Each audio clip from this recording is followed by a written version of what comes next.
Hello everyone and welcome to the live stream for the SQUADRA BLAST WORLD CHAMPIONSHIP 2026 third stage EU. I'm Shigehiro Naiki and I'll be your host for today. Jake Ryan joining Naiki for commentary today. All right, thanks so much for coming back with us this weekend as well. Today we'll be covering the third stage matches for the EU server. Dragon Ball Gekishin Squadra was released in September 2025, and so far we've held two official SQUADRA BLAST online tournaments, the first in December 2025 and the second in March 2026. This time we're finally hosting our first ever World Championship.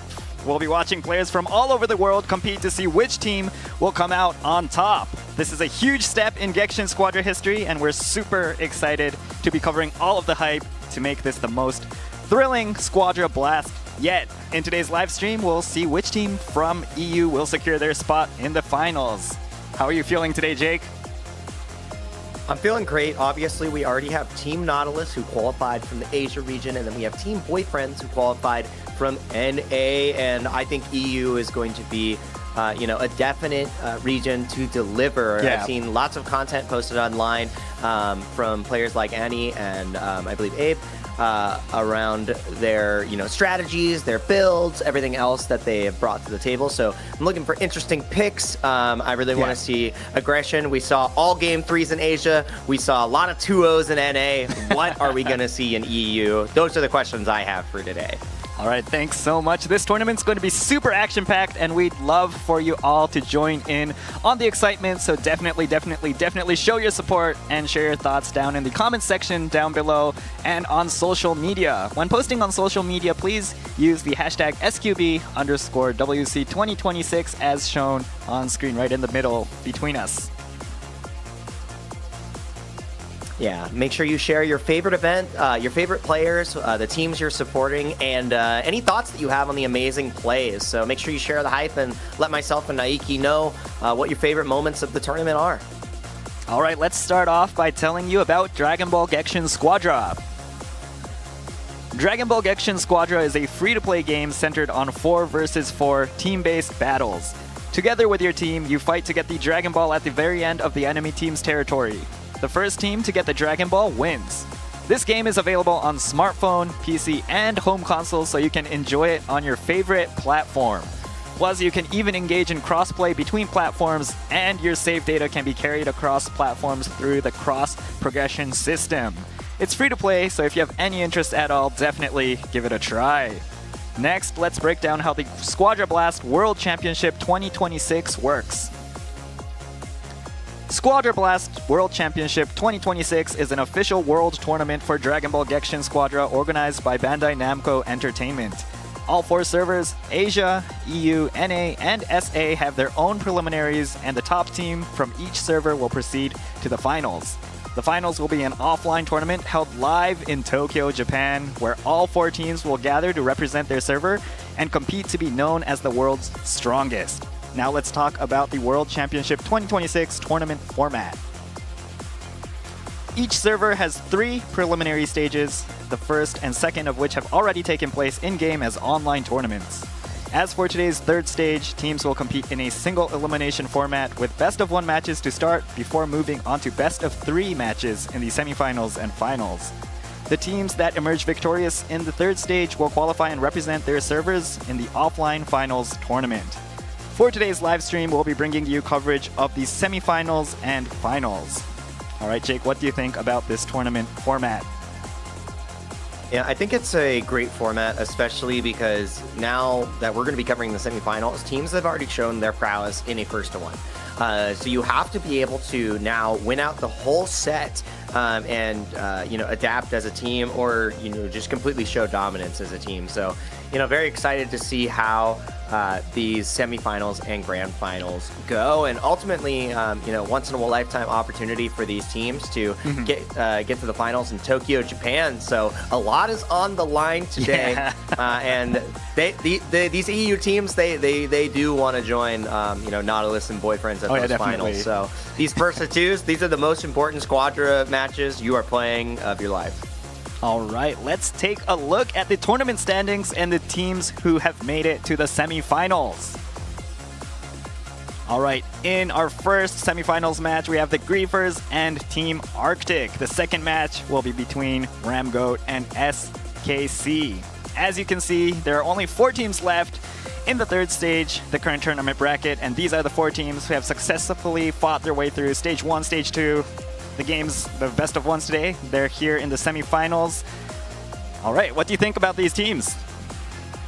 So I would say, like, we can go from top to bottom here. So on Team Griefers, we have 2 second-place players from the 2025 #1 event, which is Misty and Labuche, and then the 2025 #1 champion in Oros. So, you know, a very stacked roster from when the game released, but fighting against Team Arctic with 2026 #1 champion in Noctis. So you're fighting against someone who's had a little bit more recent success with your, you know, original roster of second place and first place. So that is going to be a very contentious match. I'm really looking forward to that one. And on the lower side of things, Ramgoat and SKC.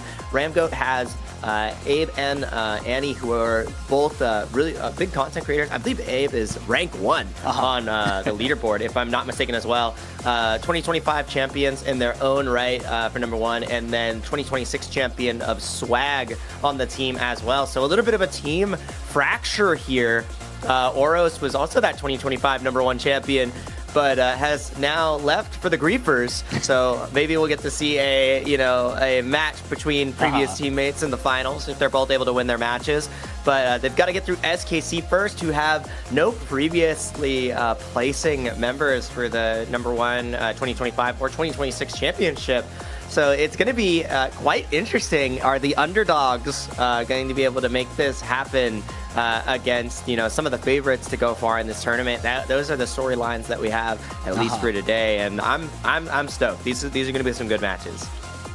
All right, next we're going to explain the rules for the third stage. Matches will follow Gekishin rules, with all heroes that were implemented by the start of the tournament available for use, excluding Bulma Youth. The Divine Draw will be random with no limitation on Divine combo cards. And for the third stage, semifinals and grand finals, we also have our new ban rules in effect. Let's take a look at these ban rules. Alright, both teams will select 1 hero to be banned for Battle 1. The banned heroes cannot be used by either team. As both teams will be deciding on their bans simultaneously, if both teams decide to ban the same hero, then only 1 hero will be banned for that battle. As an example, if the blue team bans Super Vegito and the red team bans Full Power Bojack, neither team will be able to use those 2 heroes. And for Battle 2, any heroes that a team uses in Battle 1 will be banned for that team in that Battle 2. For example, if the blue team picks Cell Perfect Form, Super Saiyan 2 Kefla, Super Saiyan Son Goku, and Ultimate Gohan in Battle 1, then the blue team cannot use those 4 heroes in Battle 2. However, a team can still choose heroes that an opposing team previously used as long as they themselves did not also choose those heroes. And the heroes banned in Battle 1 will also be available for the teams in Battle 2. Finally, for Battle 3, there will be no bans in place. Alright, what do you think about these ban rules, Jake? I think it's very important to navigate these ban rules gracefully, because in the first game, obviously, there's 2 ways that you can go. After seeing the bans, you can play a roster that would be like your secondary pick, so you have the strongest possible composition in game 2, or you go with your strongest available composition in game 1 and then have to play your backups for game 2. So there's a lot of strategy involved. You need to have at least 2 solid compositions here, and have potentially 3 characters that you're able to play at a super high level, right? Because the bans in game 1 are not going to be a factor in game 2, except for what you picked. So there's a lot of mind games there. What do you really not want to fight in the first game, where you can secure a win, and then in the second game, you know that if you play it, you can contend. So I do think that these ban rules are incredible, and if we do get to game 3, that's where all bets are off. It's, do you play all your comfort picks? Do you play the composition that got you a win before? What bans do you think are going to come through today? Well, I personally don't like playing against the Gokus, the Super Saiyan 3 Goku, the Super Saiyan Goku. As I play a lot of technical, so I know those crazy long-range damage dealers are a bit rough to play against, but obviously they're great to have on your team as well. We saw more Frieza Exactly. played in the NA tournament, so maybe that's something that might be get banned. We have a lot of powerful tanks as well, the Bardock, the Super Saiyan God Vegeta, the Caulifla, as well as the Super Saiyan Vegeta as well. So just a lot of picks to consider there to ban out as well. Yeah, loads of priority on what we need to ban, so only time will tell. I'm very excited to see what flavor EU is bringing to the table, because I would say Asia brought in the interesting technical picks with Takataka's Majin Buu. Europe brought in the tank diversity with the Super Saiyan 4 Vegeta, and I want to see what EU is bringing to the table. What is going to be their their style? All right, and before we jump into the game, we'd like to make an announcement to all of you watching at home. Over the course of the live stream, we'll be revealing parts of a serial code that will award you with 5 P5G capsules. Yeah, make sure that you watch and write down all the notes so that you can get the code yourself.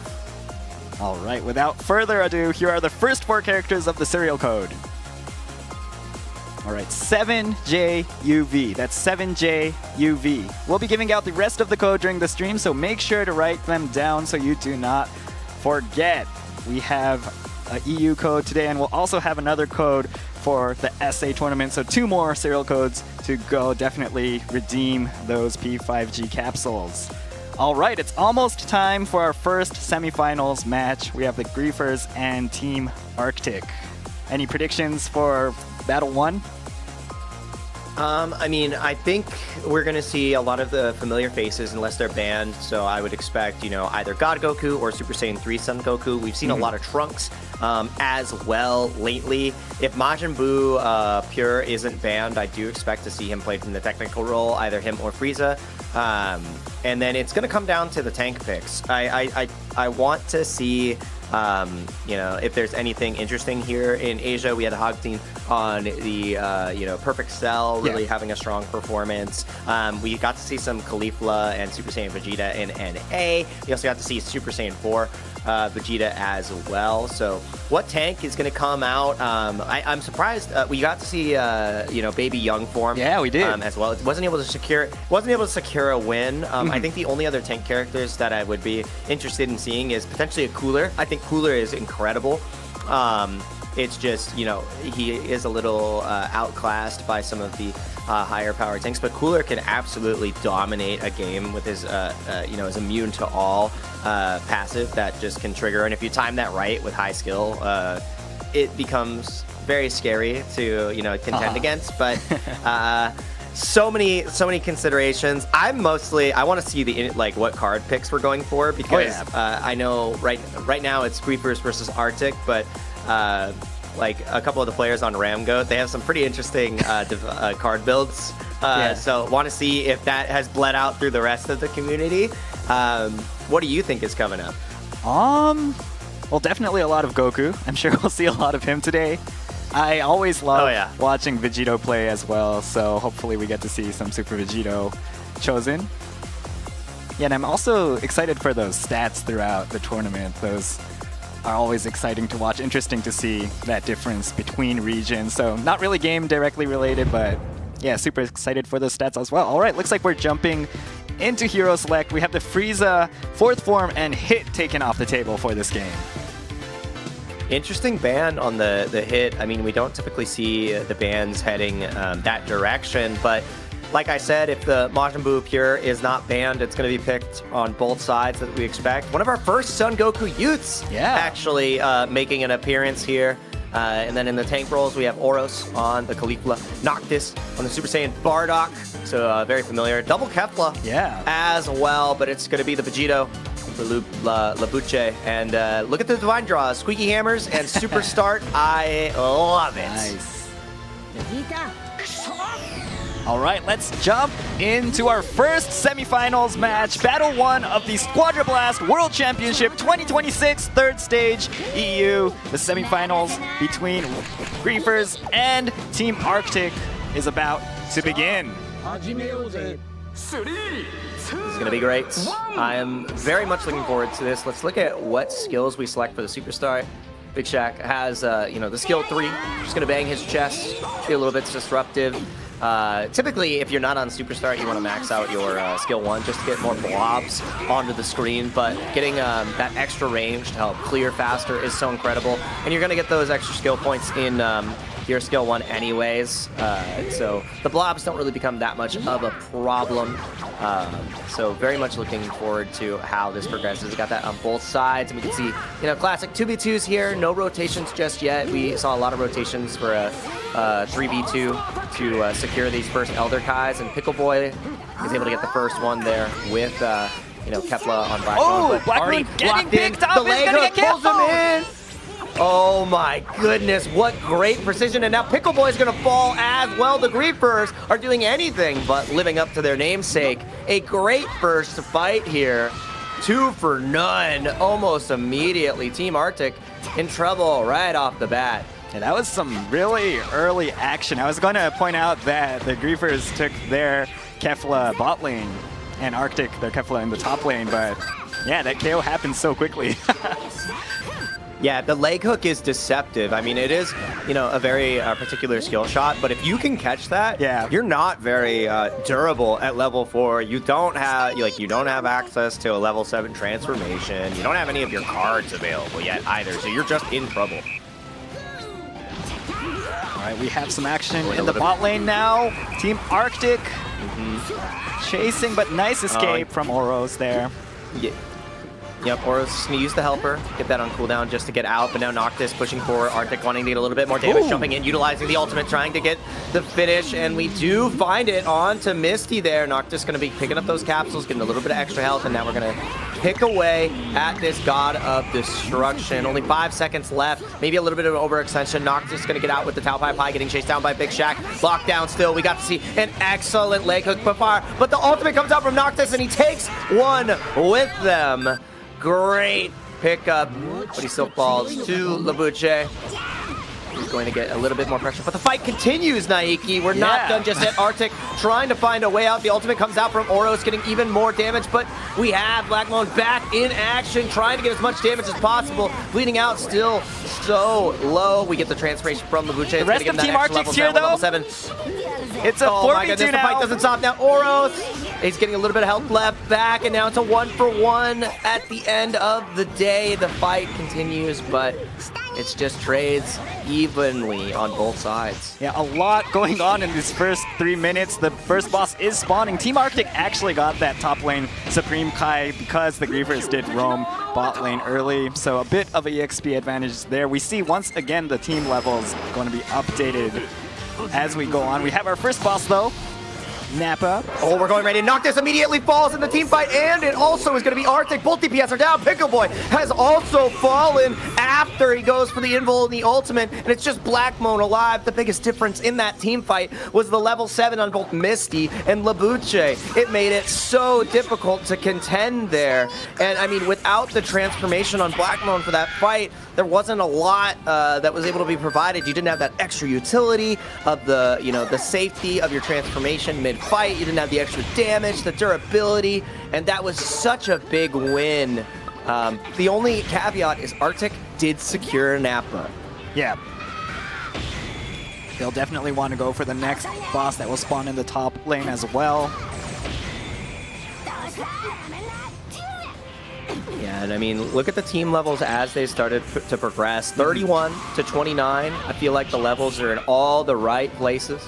We got the transformation live here for Oros now. All Super Saiyan all day.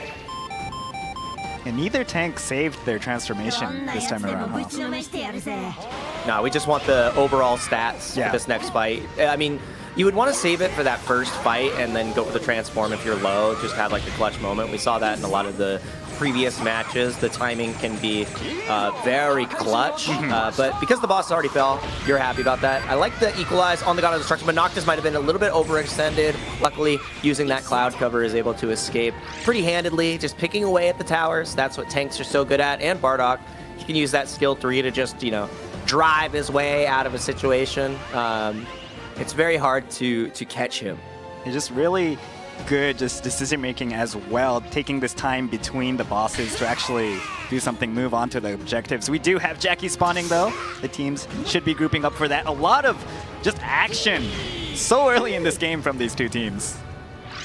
Yeah, this is aggression that we didn't get to see in any of the other regions. The map isn't as clean as we would expect comparatively. We're fighting a little bit under tower here for the God of Destruction. It's just the tanks duking it out, but we also have the team fight up top that is breaking out for the boss. The immediate ultimate comes out, and it looks like Team Arctic is just getting eviscerated. Labuche, level 10, doing massive damage, has the squeaky hammer. Once Zeno gets up here, I do think we can potentially get this top God of Destruction.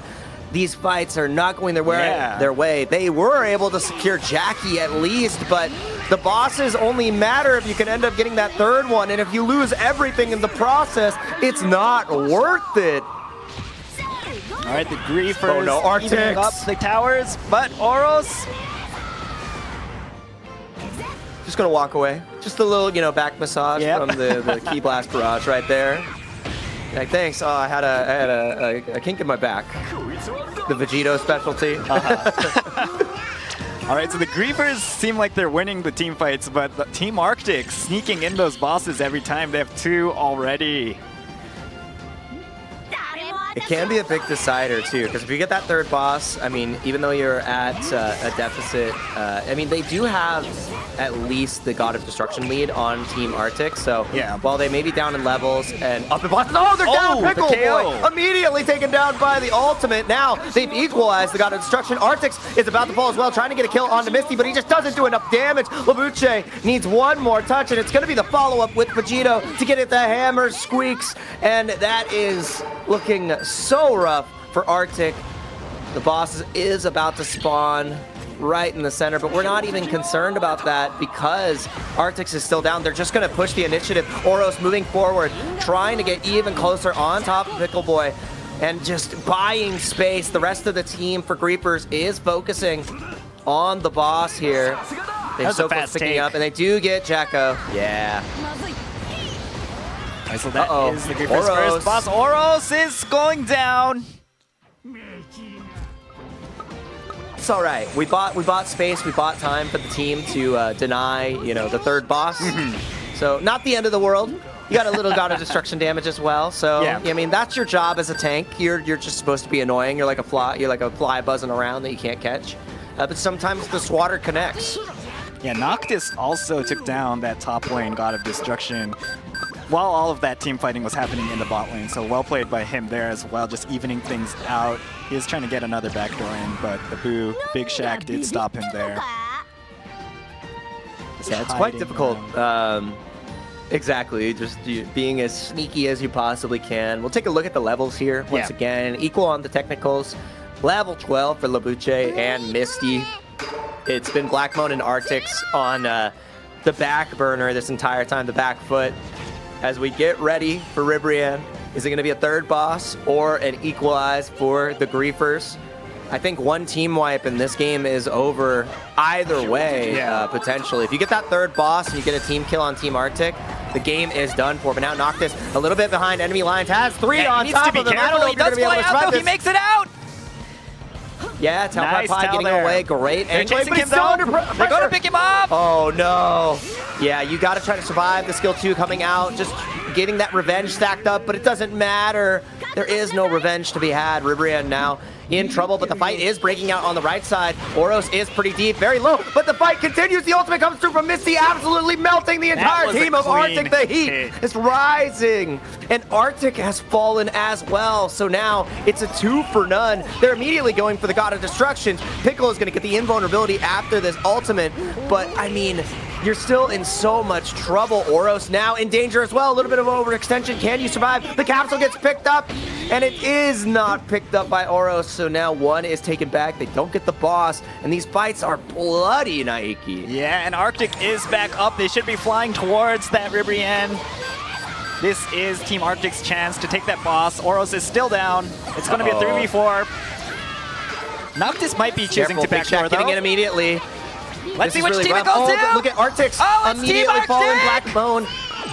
That is massive, but you did lose 2 he got the God of Destruction as well. Noctis timers. taking the third God of Destruction. So nice backdoor there, starting it off while his team fights for that boss. Just one more God of Destruction for Team Arctic.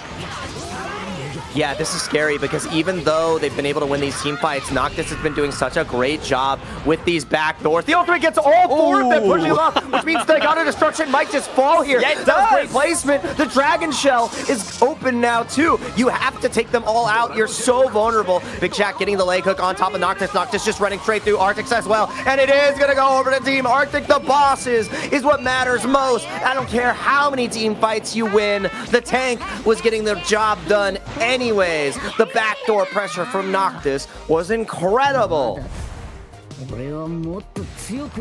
All right, our first battle of Stage 3 EU will be going to Team Arctic, securing those 3 bosses. Really clean finish after that as well, so well played even after, as you mentioned, getting those team fights so, I don't know, one-sidedly defeated by their opponents.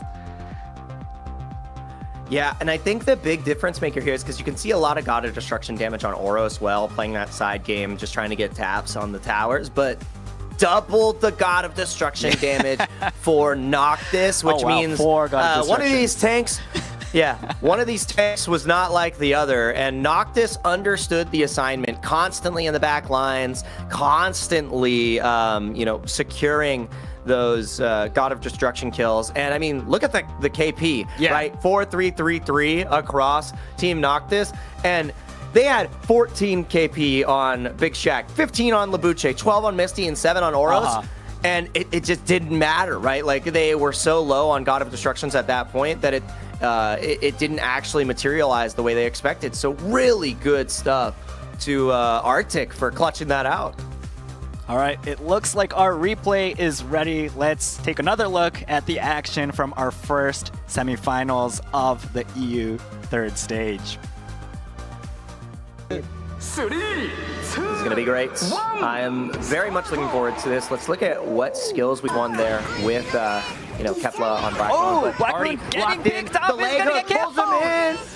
Oh my goodness, what great precision. And now Pickle Boy is going to fall at destruction. It's just the tanks duking it out, but we also have the team fight up top that is breaking out for the boss. The immediate ultimate comes out, and it looks like Team Arctic is just getting eviscerated. Labuche, level 10, doing massive damage, has the squeaky hammer. Once Zeno gets up here, I do think at least the God of Destruction lead on Team Arctic. So while they may be down in levels and up in boss, oh, they're down. Pickle Boy immediately taken down by the ultimate. Now they've equalized the God of Destruction. Arctic is about to fall as well, trying to get a kill onto Misty, but he just doesn't do enough damage. Labuche needs one more touch, and it's going to be the follow-up with Vegito to get it. The hammer squeaks, and that is looking so right either way, potentially. If you get that third boss and you get a team kill on Team Arctic, the game is done for. But now Noctis, a little bit behind enemy lines, has 3 on top of him. I don't know if you're going to be able to survive this. He makes it out!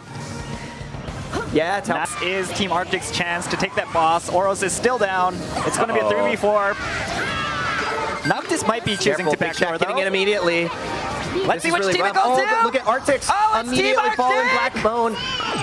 That is massive, but you did lose to his backdoor. The ultimate gets all 4 of them pushing him up, which means the God of Destruction might just fall here. Yeah, it does. Great placement. The Dragon Shell is open now too. You have to take them all out. You're so vulnerable. Big Jack getting the leg hook on top of Noctis. Noctis just running straight through Arctic as well. And it is going to go over to Team Arctic. The bosses is what matters most. I don't care how many team fights you win. The tank was getting their job done anyways. The backdoor pressure from Noctis was incredible.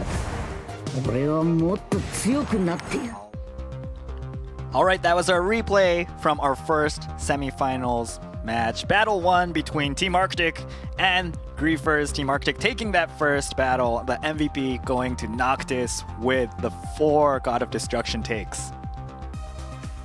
Yeah, really incredible performance from Noctis. While the team was, you know, buying as much time as possible and securing the bosses without their presence is what mattered most, because the confidence to believe in your team to get all 3 of those bosses and let you, you know, win the edge on the God of Destruction front is massive. Like, you have to have a lot of faith in the rest of your roster, and that faith was rewarded. I think my standout play, though, for Arctic and Noctis was at the very end, where we got to see the ultimate come out from Bardock and push all 4 members. Yeah. All 4 perfectly placed. Yeah. Of Team Griefers straight back to their base, which gave him the last Gekishin burst to take down that last God of Destruction. And what normally felt like, you know, a potential defense became abysmal, because once your Dragon Shell's open, there's not a lot you can really do. So really good performance from Noctis, driving the narrative of this match. And there's a reason this guy is the 2026 #1 champion, right? And that's how you win. That's how you win championships. Oh yeah. A great defense is the #1 offense, right? They never got a chance to defend because Noctis was always on those God of Destructions. All right, and we will be jumping into Battle 2 shortly. We didn't have the Super Saiyan 3 Goku, the Super Saiyan God Goku. Do you think we're going to see both teams pick both of them, or do you have any other compositions in mind in terms of damage dealers? I mean, well, for damage dealers, we didn't have, I mean, there's not going to be Vegito, there's not going to be Kefla at least, and then Son Goku Youth is also going to be off the table. So I do expect a variety of probably Super Saiyan God Son Goku, maybe the Super Saiyan 3 Son Goku as well. Trunks was a big pick in both of the other regions. I've been loving a lot of Trunks, plus the new skin is available. So I would love to see you know, some time controller Trunks showing up. I got it myself, so I'm stoked. Nice. I want to see some more players rocking the skin. Super Saiyan God Vegeta, I want to see you know, super villain Vegeta. Oh yeah. Because it just looks cool. Love it. But yeah, for DPS, I think we'd be seeing those most likely. We saw a lot of Super Saiyan Son Goku as well. His mobility is incredible. He's got extra durability with his Kaioken as well. He doesn't have that same reset potential as Trunks does, but he has great boss take with Spirit Bomb. Yeah. So we saw a lot of boss prioritization from Team Arctic. I think that's where their damage dealers are going to prioritize, because the reason they were losing a lot of the fights is they were spending all their damage to secure the boss and believing in Noctis on the back lines. And what hero do you think Noctis will want to pick if he's going with like a similar playstyle? Oh, I would. I mean, it's all about that durability, low cooldown on. Like the reason Bardock is so good at pushing the backline is like you don't really use your skill 3 as often, so that's just a Gekishin burst tap, and then also your skill 1 has a pretty low cooldown. So I would say something similar to that, maybe Caulifla would be a really good pick here, and then potentially. I mean, I would love to see more Super Saiyan Vegeta, Super Saiyan 4 Vegeta. I just love those characters. Those are I'm a Vegeta fanboy. You're either a Vegeta or a Goku. Are you a Vegeta or a Goku? Which one are you? I'm a Gohan, actually. So okay, I'm that either that's or, fair. And that other third option, maybe. That's right. I asked A or B, and you said, what about C? What about C? Okay. All right, let's jump well, we're into gonna the hero select. Ah, there's our option C. We have that ultimate Gohan going in. Yeah. They showed us Bulma just to excite us, but she is off the table, and we are actually going to see Noctis on baby young body form. I'm really interested here because very different play style in tank style, but I think that's going to be a pocket for Arctic on this Vegito. I talked about this combo prior. I think it's going to be very scary, and we have the tried and true Super Saiyan God Son Goku and Super Saiyan 3 Son Goku on the other side. The push, the Battle Brothers, if you will. All right, let's jump into Battle 2 of our first semifinals between the Griefers and Team Arctic. The Team Arctic took the first battle. Let's see if the Griefers will come back. Will Arctic finish things off, move forward towards that grand finals? Let's take a look. And here's the difference too. We have Superstart, which is going to be great once again, but there's the hit that came through that was banned prior against Big Shaq. So now on that comfort pick, it's Oros on the Bardock this time around. Obviously, we can't have Noctis on it this time here, but it's all going to come down to, I mean, these boss takes, because every team fight in the world was won by Griefers, and it wasn't enough. That's just how the meta really is right now. And it is going to be the lane assignments that I expected. It is Noctis going to be riding passenger to Arctics on this Vegito. First Elder Kai does get secured on the top side from Labuche and Shaq though. So really good XP lead already established, and Shaq playing really aggressive on this hit, you know, ducking and weaving. And this is a great divine draw for hit as well. You excel in these stealth situations, and the fact that you're going to get it for free off this cloud cover feels fantastic. And this fight is already breaking out, Naiki. Yeah. Arctic pushing in. Look at the extra energy blast going on from that, you know, that possession, and just prioritizing the XP for Noctis. I mean, for Arctic.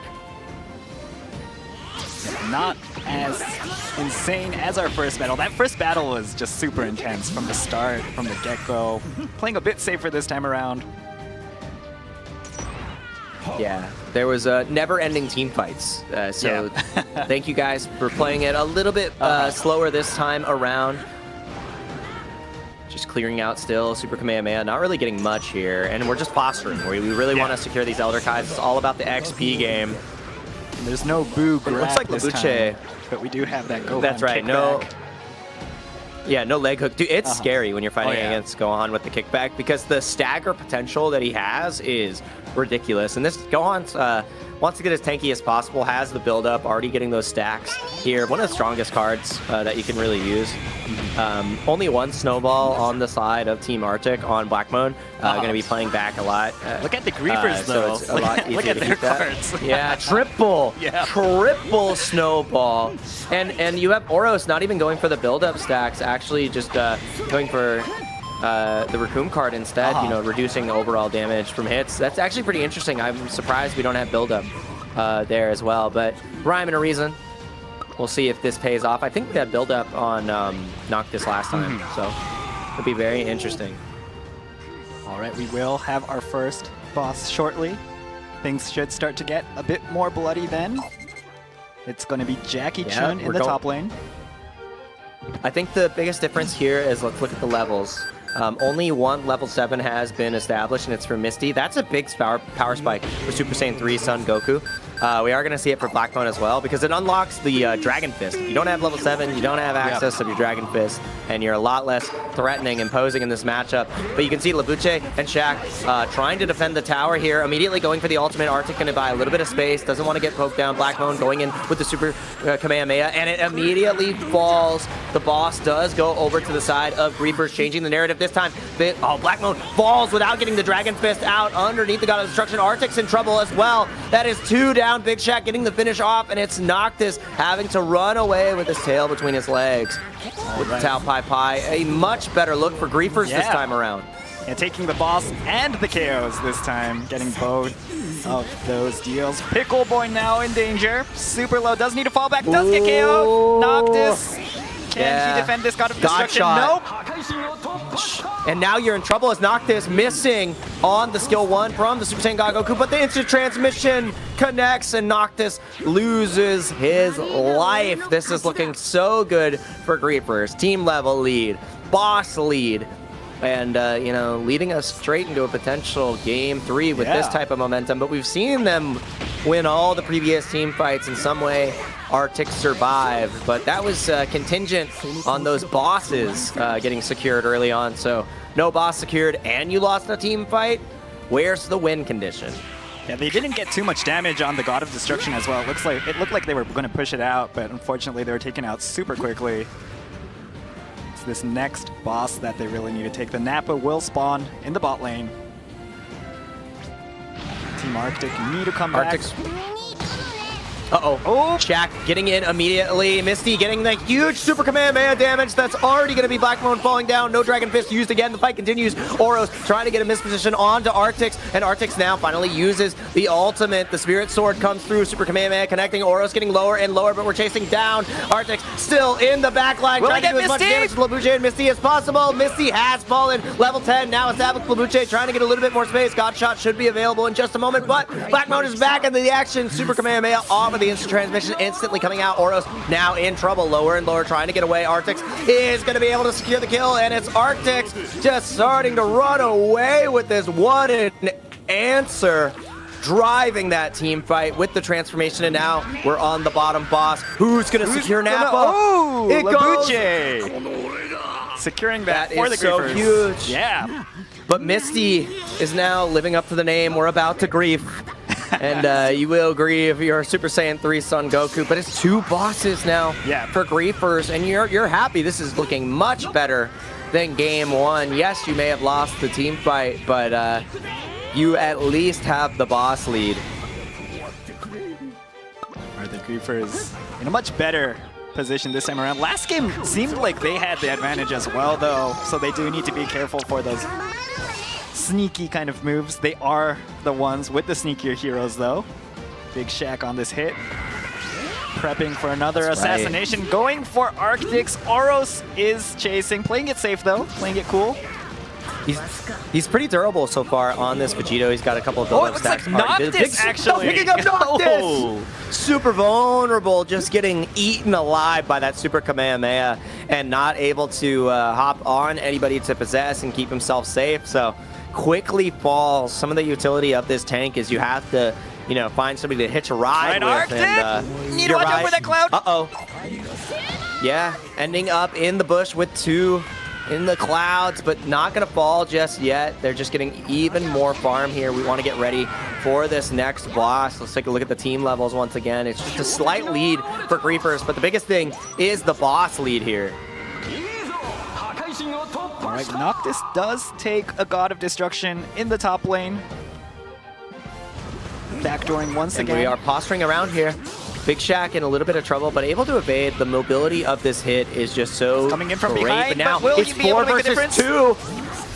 Big Shaq in trouble. We're going to immediately go in. The ultimate comes through from Vegeta. Blackbone getting picked off by the Super Kamehameha, but gets one back of his own. Big Shaq about to fall. Arctic's not able to confirm the kill just yet. Able to evade. Oros now in trouble alone against 3 and is going to fall. The finisher connects, and now it's up to taking the boss. Can we get one equalized? We're not even going to start it just yet. It's actually Noctis going back to defend. We are going to be fighting under this tower, and we're slowing down for just a moment. Big Shaq coming in for the pokes again. It looks like they're going to counter the Griefers, getting the KO onto Blackbone. Oros does so that he's back up. In so much trouble. That's 2 KOs for the Griefers. A little bit of healing from Noctis connecting, but now Noctis is alone and has to get out of there. Arctic's fell and wasn't able to heal up just enough. So are they going to force this 3rd boss? Not just yet, and I think they are going to start positioning over. You can already see Misty has head over. Big Shaq is going to be buying space on this God of Destruction, getting a little bit more damage, just, you know, going away. Oros being as annoying as possible under the tower, buying that space. God of Destruction is going to fall as the boss is getting lower and lower. Oh, who's going to get it? The Kamehameha is there, though. Black Moon, will he? Is it enough? Pickle Boy. Oh, no, it's Misty. It's Misty. That ends up taking it, and that is a 3rd boss cap here. That's Black Moon falling. Pickle Boy on a pixel, trying to survive. This game might be over in an instant, Naiki. I don't know how they're going to stop this 3 boss, 2 God of Destruction take here. Yeah, it's looking a bit rough for Team Arctic. Okay, but Arctic, the namesake, is in once again on the Vegito. Yeah, this is where that pocket Super Baby, not Super Baby 2, sorry, that's the young body form. The pocket baby is working out because Arctic just becomes that much more durable. He gets the lifesteal as well. So you have build-up stacks, you have lifesteal, and defense step, just all, you know, stacking and making Arctic that much more durable. I mean, these go either way, but with the 3 boss, 1 team fight loss, and you are cooked. Oh no, Noctis is the trouble. First player to get picked off. He is going to jump onto his ally. That is Arctic. They are sneaking away. All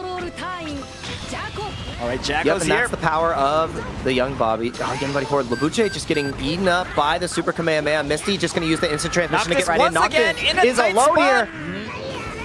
Oh, that's why you fall when you don't have somebody to jump on. Pickle Boy's gonna fall in a second too. Has to try to find a way to evade here, and there's no way out. That's 3 for none. They have the 3 bosses. The 1 God of Destruction on the bottom is most definitely done for, and it's just Black Moan versus the entire Griefer squad. I think your Dragon Shell's in trouble. Yeah, this next God of Destruction is definitely going down. Black Moan, you need to watch out! Okay, the God of Destruction is down. Your team's back up. Yeah. But there goes the Dragon Shell. I don't think you can stop him. Yep, immediately falling. There wasn't a chance there. Completely different boss situation. Changes the narrative and puts us right into game 3. All right, the Griefers tying things up. MVP going to Labuche on that Super Saiyan God Goku.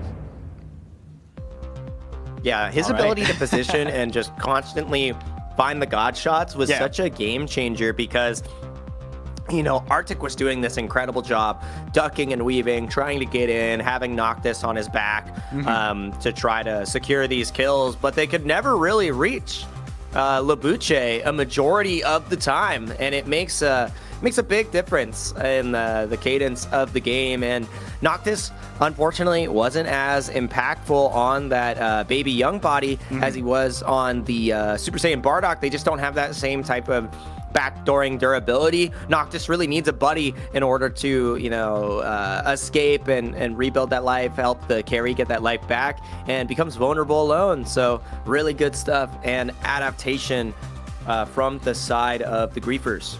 Yeah, definitely making sure they get every single boss as well. Just focusing, making sure, sneaking that first one in. I think it was a solo take, actually, by Misty, I believe. Yeah. And such a good change, too, because we saw the team fight wins from Griefers in the first side, and it was just the bosses that was evading them. And yeah, when they get both, the game looks very different. Oh, yeah, definitely. Yeah, the super aggressive team definitely seems to fit their playstyle a lot more with the hit roaming around as well. The snowballs were effective as well from the 3 players. 3! Right. 3 snowballs, which is like, you're like, wow, you guys are really confident you're not going to die. Yes, they lost their stacks from time to time, but they were able to build them up rather quickly. You saw how many kills they were a part of. All right, it looks like our replay is ready. Let's take another look at the action from Battle 2 between the Griefers and Team Arctic. Finish things off, moved forward towards that grand finals. Let's take a look. Does go over to the side of Griefers, changing the narrative this time. Black Moan falls without getting the Dragon Fist out underneath the God of Destruction. Arctic's in trouble as well. That is 2 down. Big Shack getting the finish off, and it's Noctis having to run away with his tail between his legs. Misty getting the huge Super Kamehameha damage. That's already going to be Black Moan falling down. No Dragon Fist used again. The fight continues. Oros trying to get a misposition onto Arctic, and Arctic now finally uses the ultimate. The Spirit Sword comes through. Super Kamehameha connecting. Oros getting lower and lower, but we're chasing down. Arctic still in the back line, trying to do as much damage to Labuche and Misty as possible. Misty has fallen. Level 10 now established. Labuche trying to get a little bit more swing in from behind, but now will it's 4 versus 2. Big Shack in trouble. We're going to immediately go in. The ultimate comes through from Vegeta. Black Moan getting picked off by the Super Saiyan, Super Kamehameha, but gets one back of his own. Big Shack about to fall. Arctic's not able to confirm the kill just yet. Able to evade. Oros now in trouble alone against 3 and is going to fall. The finisher connects, and now buying that space. God of Destruction is going to fall as the boss is getting lower and lower. Oh, who's going to get it? The Kamehameha is there, though. Black Moon, will he? Isn't enough. Pickle Boy. Oh, no, it's Misty. It's Misty. That ends up taking it, and that is a 3rd boss cap here. That's God of Destruction is definitely going down. Black Moon, you need to watch out. Okay, the God of Destruction is down. Your team's back up. Yeah. But there goes the Dragon Shell. I don't think you can stop him. Yep, immediately falling. There wasn't a chance there. Completely different boss situation. Changes the narrative and puts us right into game 3. All right, the Griefers tying things up. MVP going. All right, that was our replay from Battle 2 of our first semifinals between the Griefers and Team Arctic. The Griefers really showing us how well they can perform at their highest. Yeah, just really well played by all of the players. Labuche taking that MVP, KDA 4-0-6. Yeah, and I mean, it's what I talked about before the replay is Labuche was untouchable. It felt like Arctic was doing all sorts of tricks, all great movement to try and dive and get on top of Labuche, and they could never find him. They could never take him down, and that's how you want to, you know, play on this Super Saiyan God Son Goku. You want to be evasive, you want to be all the way away, utilizing your God shot and just, you know, absolutely tearing through the opposition. It's so hard to stick to this guy, especially when you have a great defensive roster and, you know, supporting cast. So very good stuff to the Reefers and Labuche. This is going to take us to game 3, and all bets are off. There's no bans. I expect that we're going to see Bardock from both sides. Most likely the baby young body didn't really pay off for Noctis, so an adjustment is in order. I do expect to see another hit game from Big Shaq. That hit had so much pressure, made it so difficult for you know, the team of Team Arctic to you know, exist on the map. So I'm excited. This could go either way, but it's all come down to the bosses, really, because Griefers has 2 times won a majority of the team fights, and the bosses decided everything. So what can Team Arctic do? It's up to Noctis. He was the God of Destruction Slayer in game 1, and he was the one who was slain in game 2. So it's show up or shut up. You got one more chance on both sides here. Oh, yeah. In terms of picks, I'm assuming the Griefers will go for a similar lineup as game 2. For Arctic, though, what do you think? How are they going to play around in this game 3? Definitely the Bardock, as you mentioned. Yeah, so I expect Bardock, and then we should be seeing the Majin Buu Pure again. Super Saiyan 3 Son Goku didn't really work out, so that's why the Kepler is coming through, and we are going back to the Super Vegito. And then on the other side, Labuche obviously just got the MVP. Misty felt super comfortable on that Super Saiyan Son Goku. So we're just running that composition back, and it's a 3rd superstar? Yep. Heck yeah. That's what I love to see. No cloud cover for the hit, though. We do have the mystery HP coming in.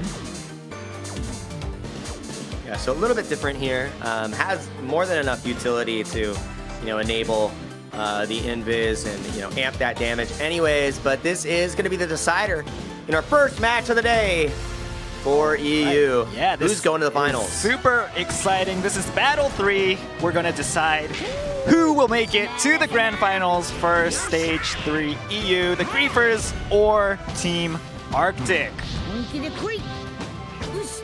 There are no bans for Battle 3, so these are their full power teams. Let's see who's going to take this final battle. That's right. Both sides received their, you know, respective Zenkai boost. Yeah. Said, all right, the training weights are off. Piccolo's taking off the shoulder pads. Goku's taking off the boots.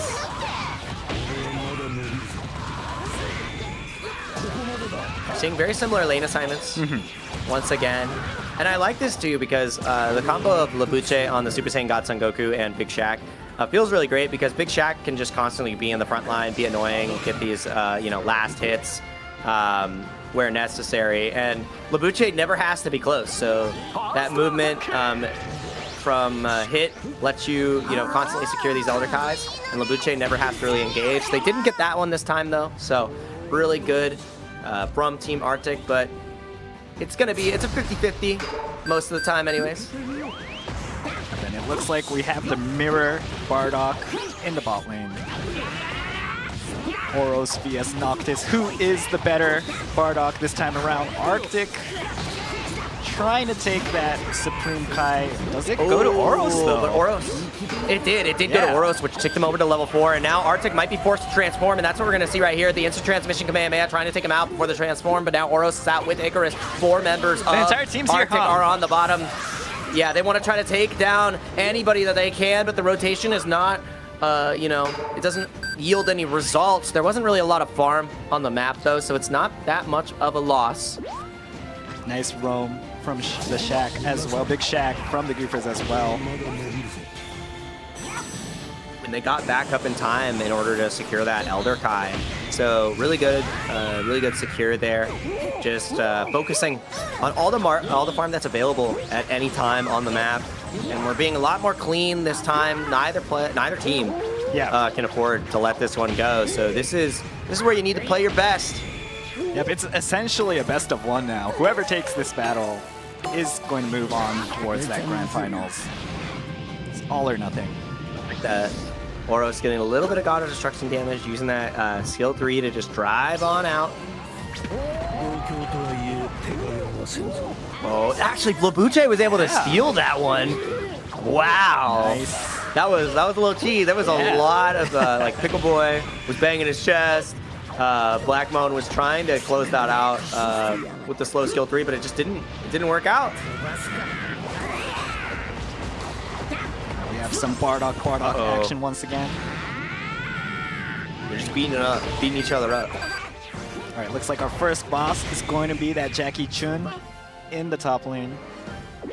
The master in disguise. Yeah, he's great in the World Tournament. Like, I can't believe he fights very similar to Master Hiroshi. I wonder if they're brothers. I believe they're cousins. Are they cousins? Yeah, they're cousins. They're cousins. Oh, but we're in trouble. Big Shaq gonna get ultimate by Arctic Z. Gets the stun afterwards. The movement is huge. Able to escape, and Jackie was actually secured in the meantime by the Griefers. Now Noctis in trouble. Gonna have to drive on out of there with the skill 3. So no casualties either side. And I may have spoken too soon because now Pickle Boy is on top of Oros. Yeah, but we Icarus right on out of there. The movement has just been so clean. I think that's another thing that makes Bardock so slippery is he's got Icarus, and then he is able to just, steer his way out of there with the skill 3. It's very hard to actually secure kills against the guy. Ooh. Yep, and we're just going for the God of Destruction damage if we can. Noctis has 3 on top of him, though. I don't know how you're going to be able to secure this. Top by Pi is going to run you right into the wall. You're still under trouble. Big Shaq is going to be putting a little bit more coming in, instant transmission, force transformation there. But the transformation, yeah, you're still in trouble. The rest of the team is here. Big Shaq going to just lock you down once again from Invis. Oros is going to push you right back into the rest of the squad, but we're going to push you back with an ultimate of our own. Super Kamehameha is able to finish him off. Big Shaq going to get the finisher there, and we get Arctic in the process too. So Noctic and Arctic have fallen. That's 2 for none. They have the boss lead, and the fight continues. They're actually going to go in for with the ultimate from hit. Black Moon is in trouble. Pickle Boy also falling. Dot shot making away. That's right. Now the ultimate is going to come through. Big Shaq is going to be the casualty here. Pickle Boy wants to equalize as much of this as possible. Icarus will get us out, so it's just a 1 for 2 trade at the end of the day after a long team fight. Well played from the Griefers, switching their target from Noctis to Arctic during that transformation, taking both of them out, but then they kind of overextended there. Team Arctic able to get 1 KO in return. We have the Nappa coming up now. The teams should be preparing for this. Look at the positions. Yeah, so you have the Griefers just prioritizing actually this top God of Destruction early on because they have 2 people already on the bot side, and the fight is breaking out downstairs here as we position for the boss. Labuche already a very low, just gonna have to ultimate through, but Arctic is getting blown up almost immediately. Misty is getting the finisher, has the invul in that situation. Now Noctis in a little bit of trouble. Black Moon is super focusing low. On Black Moon. Oh, just not barely dead getting just out, yet. but Big Shaq's there. Yep, and gonna be able to finish that off. Misty with the instant transmission is gonna be able to finish that. Big Shaq now just keeping Noctis busy. Gonna go so down they as got well? the top gun. He might just. Oros is going to push a little bit further, but Misty doesn't have the damage just yet because of those capsules, trying to find a way to finish this off. Oros wants to get that God of Destruction instead. Nappa is still alive, by the way. Oh, and finally, Noctis falls. Oros, the Diligence, works out on the God of Destruction, and on the other side, Misty was able to chase him down. This is looking so dire because the boss has now been started. Who is going to take it? They actually get pushed off. And it's just back and forth the entire time. It looks like they're going for the players. Oh, the instant transmission going for Chaos. Black Moon down. Arctic as well. Unbelievable. Misty's the arcane shot still works out. alive. Pickle Boy now in trouble and doesn't get the invul in time. Pickle Boy falls too. That's 3 for none. Nappa is going down. The Griefers are looking up, and it's looking like they might just run away with this. Misty got out of there with literally 1 HP. That instant transmission escape was epic. It's clutch. That's why you always have somebody in a safe space. And the next boss is already going to spawn because that Nappa take was so late. So, I mean, you have to force this fight early if you're Team Arctic. You have 3 ultimates available, and I mean, this is your time to shine because Big Shaq, Labuche, and Misty are all without. I think the only win is Labuche actually did die a little bit earlier, so the snowball stacks aren't at, you know, peak performance in this current moment. All right, will the Griefers take this boss 3 once again to finish things off? Will Team Arctic fight back? At least the levels are equal this time around. There's like a slight lead that just ticked over for Griefers, but this is the closest they've been in levels. So it's going to be very, very scary here. You can see the positioning from Oros trying to get in that back line, and that's why we're actually pushing into Black Moon. Immediately going in. The execution attempt, but the instant transmission, it doesn't connect. Oh my goodness, we got the ultimate coming out from Black Moon, getting even more spacing, just dipping and diving. Oros staying on top, but Big Shack has fallen. Arctix is now starting to pop off. Not low just yet. The Spirit Sword takes down God another. of Destruction as well. His signature backdoor coming in. And they're going to get one right here. So even though they got the God of Destruction, Team Arctic is able to secure one more, and they should be immediately going for the boss. No, they're going to recall. They want to just reset the tempo and reestablish the fight at this third boss here. Great pickup from Team Arctic, equalizing the God of Destruction.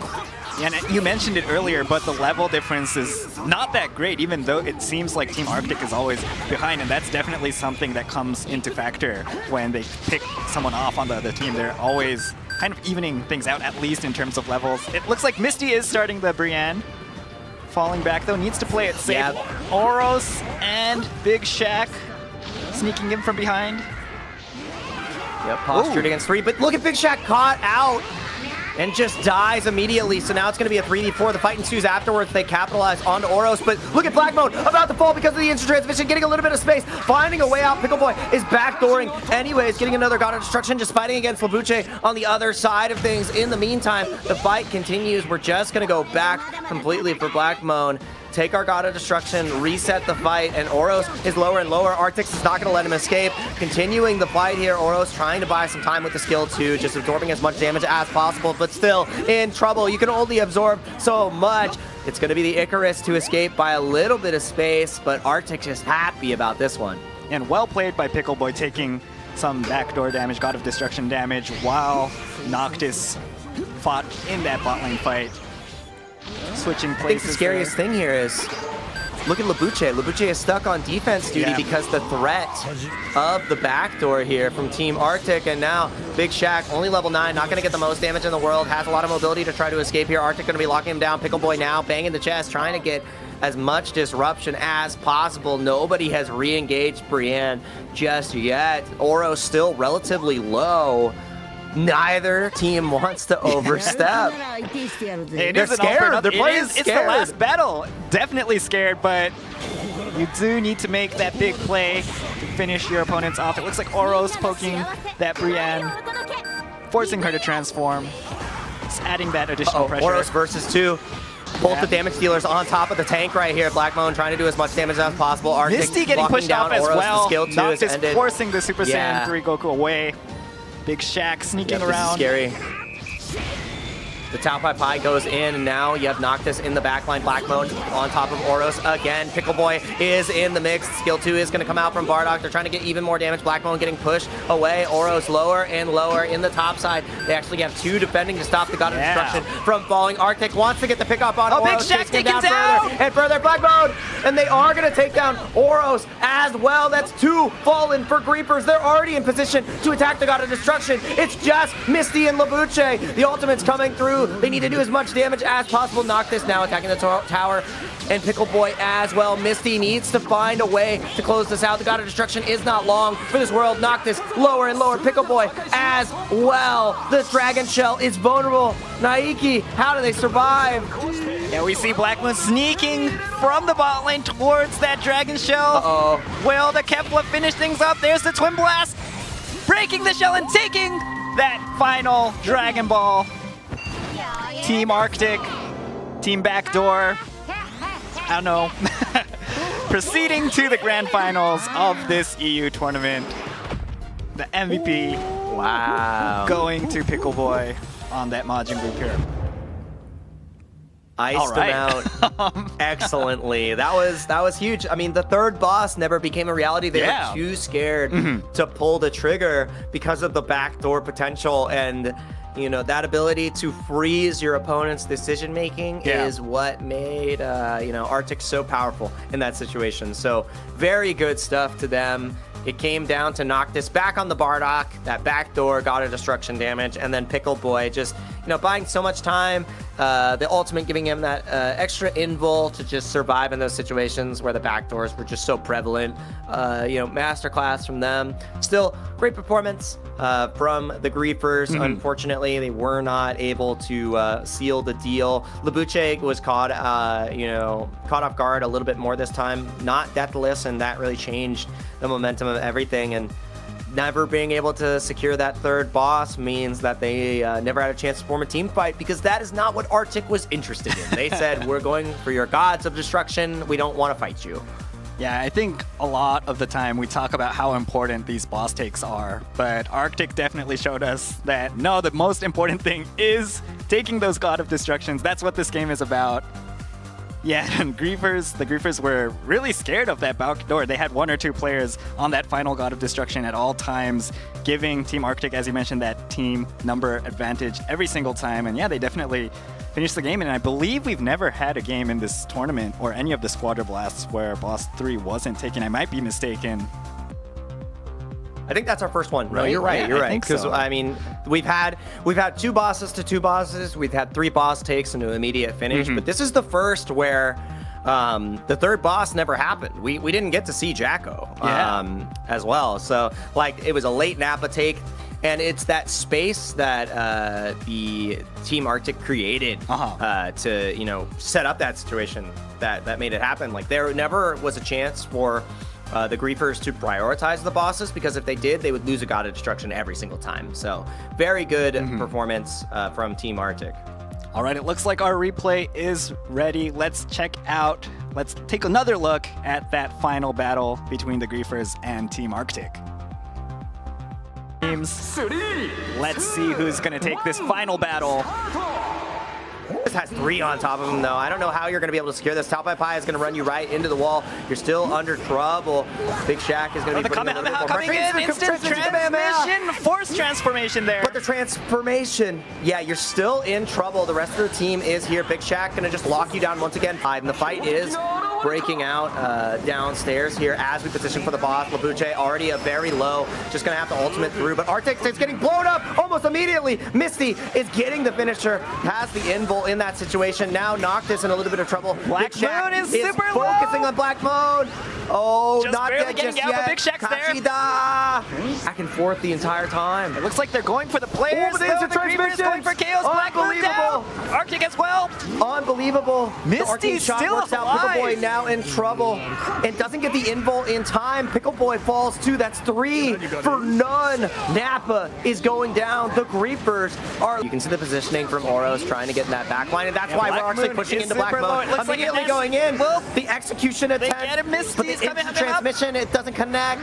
Oh my goodness. We got the ultimate coming out from Black Moon, getting even more spacing, just dipping and diving. Oros staying on top of Big Shack has fallen. Arctic is now starting to pop off. Not low just yet. The Dragon Shell is vulnerable. Naiki, how do they survive? Yeah, we see Black Moon sneaking from the bot lane towards that Dragon Shell. Uh-oh. Will the Kefla finish things up? There's the Twin Blast, breaking the shell and taking that final Dragon Ball.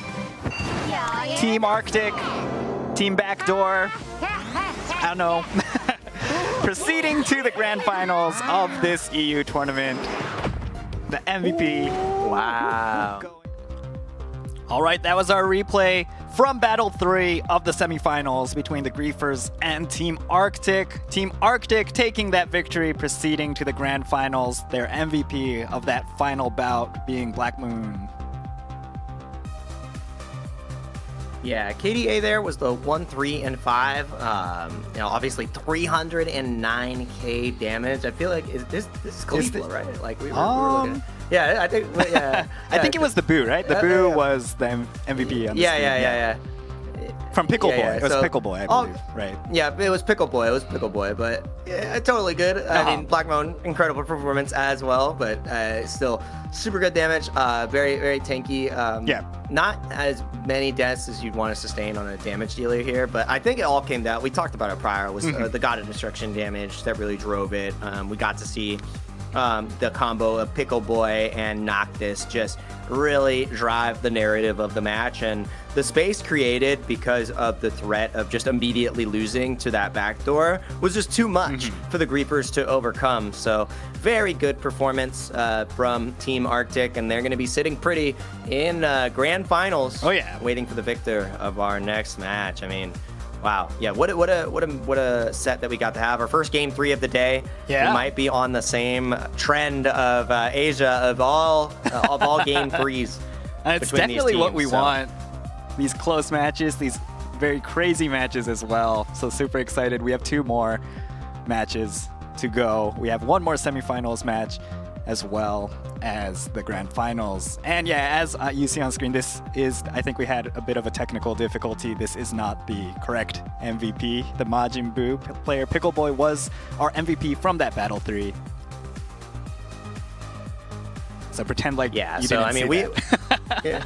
Ooh, smoke and mirrors. As Mr. Satan would say, that MVP wasn't real. I beat Cell. Like that's what happened here. Pickle Boy is like, it was me. I won the Cell games. Yeah. I beat the God of Destructions. Definitely. All right, it looks like our bracket has been updated as well. Let's take a look at our next matchup.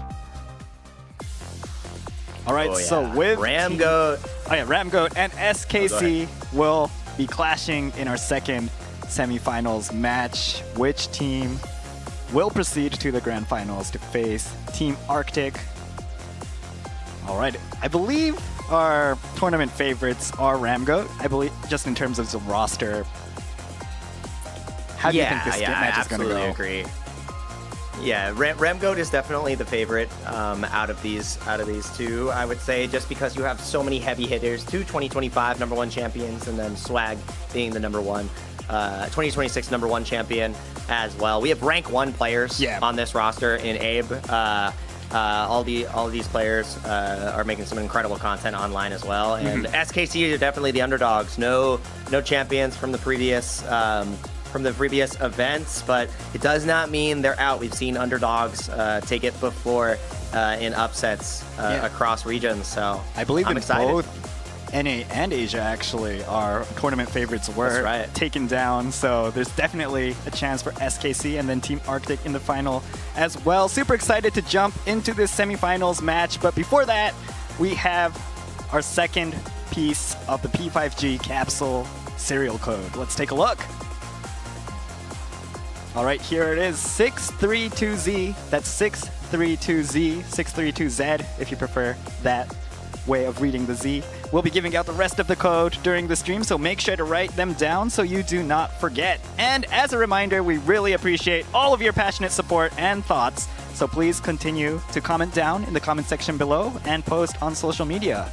And when using that, when posting on social media, please use that hashtag SQB_WC 2026. Let us know who you're rooting for, who you're cheering for, any other thoughts about the plays. There are a lot of plays, I think even from the Griefers as well. We had Misty sneaking away with that 1 HP instant transmission. We have a lot of good plays going on, so definitely let us know what you think was your favorite play. Let us know what let the world know what you think you liked about this tournament. And we have 2 more matches to go.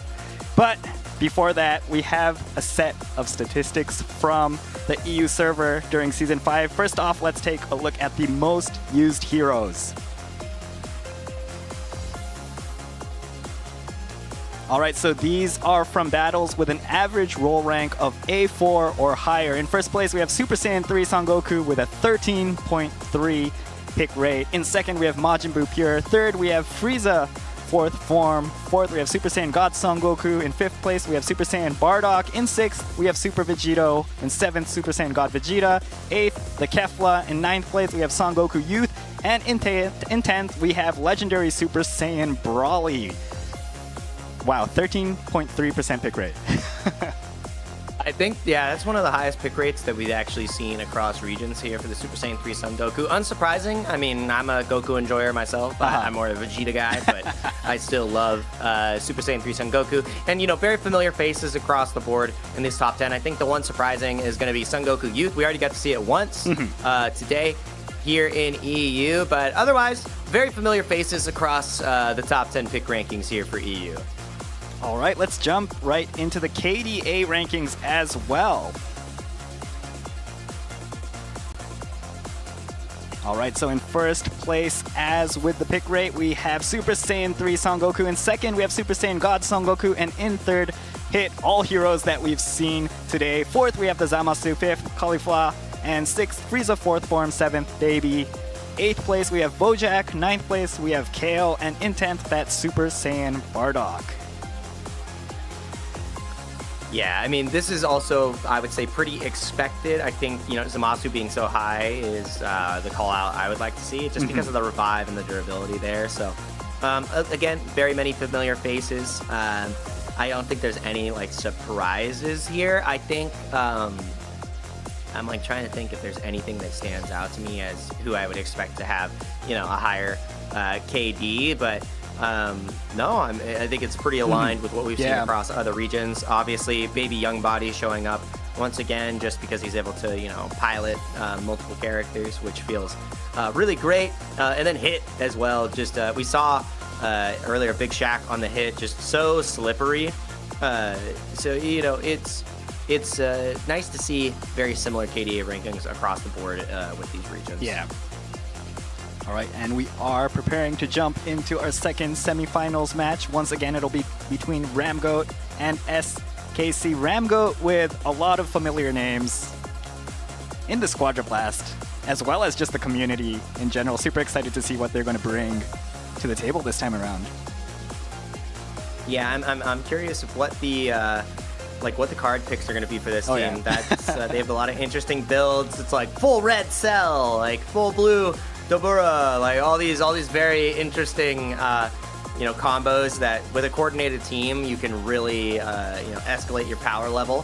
So I'm looking forward to see how they shape up. And SKC, I would say, are the underdogs, right? It's definitely the favorites versus the challengers who made their way here, and you're happy to have the chance to fight against some of the best in the scene from the content and player perspective. It would be pretty cool to, you know, share, oh yeah, I beat the #1 players in my region in the most important match ever. We're great. Like, so what can SKC do against Ramgoat to, you know, step to the plate against Team Arctic in the grand finals? So that's the question we'll be asking. Oh, yeah. What do you think these players are going to choose, especially from our favorites, Ramgoat? Do you think they'll choose the, you know, the expected kind of, yeah, these are the strong heroes? They'll be going with that standard. I feel like they kind of set the standard in some sense as well. So yeah. So like I think we might be seeing a new standard set here. Okay. Very similar technical picks. I think that, you know, we're gonna see Majin Buu Pure if it's not banned, at least. And then from the damage perspective, I do expect, you know, probably like whatever's the most stable. So Super Vegito is very stable with the right support. So I expect a lot of Vegito. From the tank perspective, I think we would want. We're going to see Bardock. Probably. I want to see more Caulifla. Okay. Because Caulifla, I think, is really strong here. But I do think there might be some surprise picks from their team, because they, like you said, they set the meta, right? So like, what have they prepared that is going to be meta shifting? Is it going to come up? Maybe, but only time will tell. All right, and before we jump into our match between Ramgoat and SKC, we actually have our corrected slide from our final battle for the MVP between Griefers and the Arctic, so let's check that out. All right, so there it is. MVP going to Pickle Boy on that Majin Buu Pure, KDA 3-1-13. Yeah. Dang. There we go. Wow. All right, so this is the correct that's an MVP scoreline. Yeah, definitely performing for his team in the team fights as well as those backdoors, just getting in his opponent's minds. Yeah. the ability to duck and weave too, like reducing the total damage received, because Pickle Boy was constantly in almost every single fight. Also, you know, backdooring the God of Destructions, you know, really great timing of his ultimate to have that invulnerability and make it incredibly difficult to really track him down. Having all the blobs as well, so mitigating damage with the unique power that Majin Buu Pure has. Great stuff to Pickle Boy. You are so stoked about that tech scoreline. Oh yeah. All right, so that was our correct MVP, and now we can move on with confidence to our next semifinals, Ramgo vs SKC. Oh yeah. Do you have any information on SKC at all? I personally couldn't find anything at this point. You know, I was looking for people. That's what makes me so excited, because I wasn't able to find anything either. So that makes it great, because if that's how we're experiencing things, then Ramgoat is probably in the same position. But they probably run into each other on the ranked ladder. Oh yeah. From time to time, whether they're playing together or just running solo queue. So it should be pretty interesting regardless, but we're gonna get right into it. Let's look at the bans and see what's being picked here. And it is Super Saiyan 3, Son Goku, and Bardock taken off the table. And we're gonna see our first Frieza 4th form from both sides. It's not gonna be the Majin Buu Pure. Abe is gonna be on the Trunks. Super Saiyan God Son Goku for swag. Actually, double damage on both sides. It's the same. And Pride on the baby young body. Ender Soul giving us our first Super Saiyan God. Vegeta as well. Let's see if they have those new skins on these heroes. Yeah. That would be epic to see.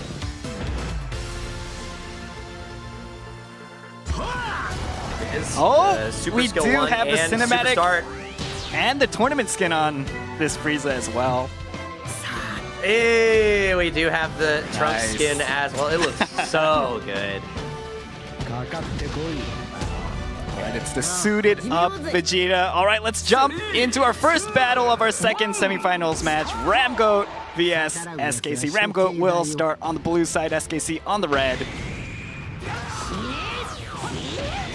And it's going to be the Trunks Frieza in the top lane for SKC, but Annie and Swag are actually going to the top lane on the other side for Ramgoat, so it will be a mismatch on the Trunks and the Super Saiyan God Son Goku. I like going Trunks in the top side just because Trunks versus tanks early on doesn't have the most success, because he really wants to get you low early to get the execute on the burst sword. So the fact that, you know, technicals are a little bit more squishy, and also Swag on that Super Saiyan God Son Goku doesn't have the most durability and wants to keep away. I like this head-to-head. It looks like that first Supreme Kai going to the Ramgoat side. Abe super low! In so much trouble, but is gonna be able to evade here just narrowly with the baby young body attached. But Pat and Ender Soul try to get a quick little execute there. Okay. Spicy in the start. Yes, Casey also got that first attack in the top lane, the Death Beam flying out from Kaiser on that Frieza. Just sniping his opponents.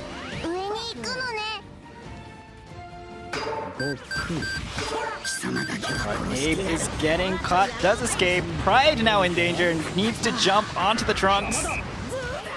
Yep, and look at that health just coming back. Yeah, that's the power of Baby Young Body. You get so much health back off of those, you know, this key blast coming from the possession. So very we might have a four-man gank from Ramgo. Ender Soul. Oh, that was incredible. The Death Beam connects excellently, and Ender Soul didn't even have a chance to think of survival. You couldn't even use the helper. The Icarus didn't activate in time. He got on the dragon, and there was no hope. I'm sorry, Icarus. Yeah, nice gank in the downtime. The Supreme Kais are up though. Moving back into the lanes just in time. Kaiser finally ticking over to level 4 though. Pretty low in the XP department. Not the best case scenario here. And we're getting closer and closer to the first boss spawning. So you want to hit those level thresholds as quick as you can. Luckily, the rest of the team of SKC has been keeping up.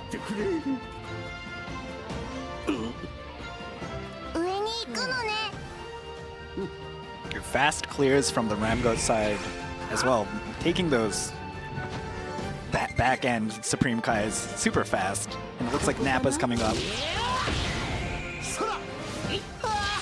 Gonna be on the bot side. You can already see SKC has King Dav positioning just to get exactly where he needs to be. But Abe is already level 7 on this Trunks. Immediately, so Endersol has fallen again. And the Nappa is already done for. Yeah. We actually can see it. We actually don't see. Nappa's still up. Nappa's still up. Nappa's not gone just yet. It's Pat that's fallen. I got a little bit mistaken there. So it looks like Ramgoat is going to be able to take that. Abe finishes it off. Swag also spent the ultimate there to secure that one. So it's 2 characters down for SKC, and the boss goes over to Ramgoat. This is quickly getting out of line for the side of SKC. Luckily, you know, Kaiser's been able to catch up in XP at least, but wow. Oh, okay. Abe Endersol needs to watch out on Endersol. He's died time and time again. Oh no! Hanging on the Frieza was still in the bot lane supporting his teammates from the back end. Abe as well! Oh my goodness, the resets are coming through. The burst sword needs to find one more target. It's gonna be the burning attack that finishes him off. Kaiser! Team KO coming in maybe, potentially. Oh, he's getting caught! No! And he does get the death beam. Oh, they're just falling piece after piece. That is so many stacks of snowball already for Abe. Level 9 on this Trunks to King Dav's level 6. The disparity is becoming quite apparent. Abe is the rank 1 player for a reason, right? So you're seeing how strong this Trunks can be. This is this game might quickly snowball out of control. We have 3 snowballs on the Ramgoat side. And that was going to be a team KO. Endersol just barely coming back up. That was scary. Yeah. Endersol has been chain dying on this Super Saiyan God Vegeta so far. First time under that bottom God of destruction, and then just quickly 2 times in a row back to back. Look at the positioning from Ramgoat. They actually are just going for that God of destruction for that immediately in the bot side. And now look how vulnerable SKC is going to be. That fight is likely going to break out. They already got a kill on Pat. The fight is continuing. Endersol has fallen as well off screen. This is just Abe running through the team, and it's going to be Kaiser falling as well. All you have is King Dav on the top side begging for the chance to farm. You didn't get to see the fight, but I felt it. Oh, no. All right, the Jackie is up. It should be going to Ramgoat. Yes, it is.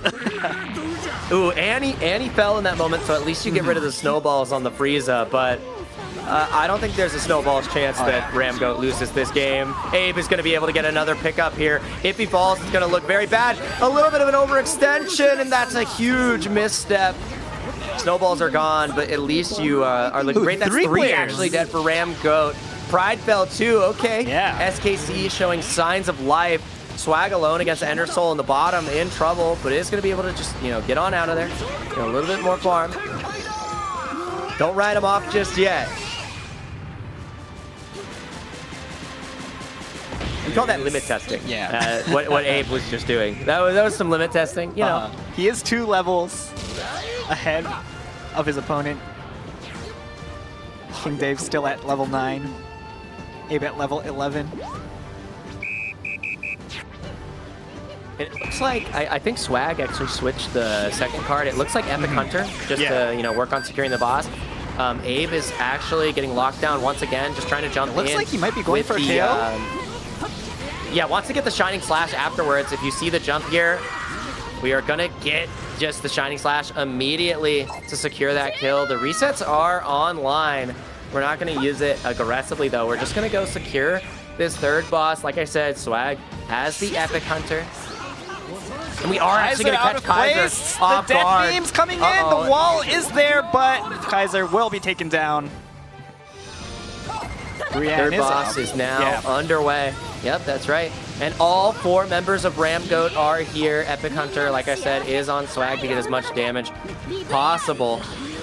And they're actually waiting. They want to, you know, 1 by 1 draw SKC in here to get as many kills as possible. They are going to quickly take down King Dav. Endersol now vulnerable. It's a 4v1, and the plan is going exactly as they expected. Ramgoat is running through SKZ.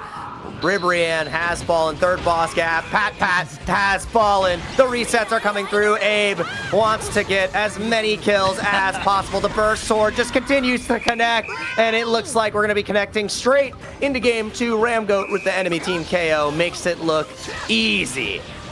Yeah, I don't know how SKC is coming back from this. Abe is a bit low, though. Feels like a foregone conclusion here. There is still a potential out, but the Dragon Shell is now vulnerable. Oh my goodness. Beam clearing the shell out, and the Dragon Ball getting picked up by Abe. That was, there's not much else to say about that one. I'm curious who the MVP is going to be here. That was a masterclass from Abe, and that's why you see the MVP here on the Trunks. I love that blue color. It looks so good on this skin, man. Yeah. All right, just wow. Super solid play from Ramgoat. Not much to say. Not too much. They did have a bit of a misstep. They did overextend a bit in the top lane that one time. But the MVP. Little limit test. Yeah, look at that damage as well on the God of Destruction. 17 wow. KOs on Abe. Ani with 18. Ender Soul got 2.5k, you know. Just one little tap. It's overall, important, you're though. happy about that. The effort is definitely there. It's noticed. I think the biggest difference though is Abe, I think at one point had a 3-level lead against King Dav. That is not normal. That's rough. You're literally like, that's Trunks. That's the time police. That's him. Oh man. All right. Brutal match. Yeah, definitely. It looks like our replay is ready. Let's take another look at Battle 1 of the semifinals between Ramgoat and SKC. Let's jump into our first battle of our second semifinals match, Ramgoat vs SKC. Off of those, those key blasts coming from the possession. So very we might have a 4-man gang from Ramgoat. Ender Soul. Oh, that was Kaiser's been able to catch up in XP at least, but wow. Oh, okay. Abe Ender Soul needs to watch out this. Ender Soul, he's died time and time again. Oh no! Hanging on the freeze that was still in the bot lane, supporting his teammates from the back end. Abe as well. Oh my goodness, the resets are coming through. The burst sword needs to find one more target. It's going to be the burning attack that finishes him off. Kaiser! Team KO coming in, maybe, potentially. Oh, he's getting caught! No! And he does get the death beam online. We're not going to use it aggressively, though. We're just going to go secure this third boss. Like I said, Swag has the Epic Hunter. And we are actually going to catch Kaiser off the guard. death beam's coming in. The wall is there, but Kaiser will be taken down. Feels like a foregone conclusion here. There is still a potential out, but the Dragon Shell is now vulnerable. Oh my goodness. Beam clearing the shell out, and the Dragon Ball getting picked up by Abe. That was, there's not much else to say about that one. I'm curious who the MVP is going to be here. That was a masterclass from Abe, and that's why you see the MVP here on the Trunks.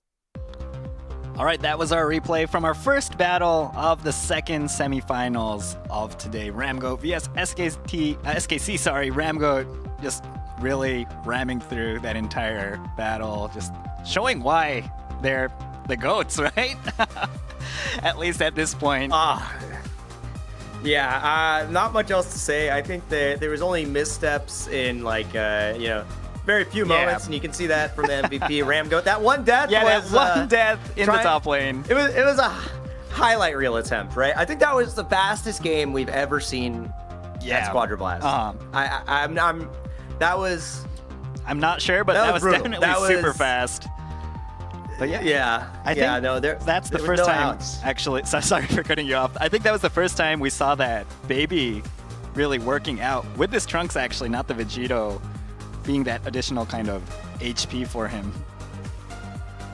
Well, I think the big thing too is you're constantly getting to utilize extra abilities because of the passive from Trunks. You get a reset on one of those, one of your skills. So that huge damage from the burst sword comboed with the lifesteal just gives him that durability and allows Trunks to actually take Snowball, sometimes you want to go build up on Trunks if you want that extra little bit of durability and you can't really rely on your team as much. But in a structured format, having that durability in the form of your tank just, you know, latching on and letting you have the confidence to be full aggro and just rip through your opponents is great, because you get the full value from the extra damage with executes. You have great mobility as well, and then you're just bolstered. So very good stuff. And then just the synergy as well of you know, Final Form Frieza with the Death Beam, setting your Burst Sword up to get some easy kills and start the resets.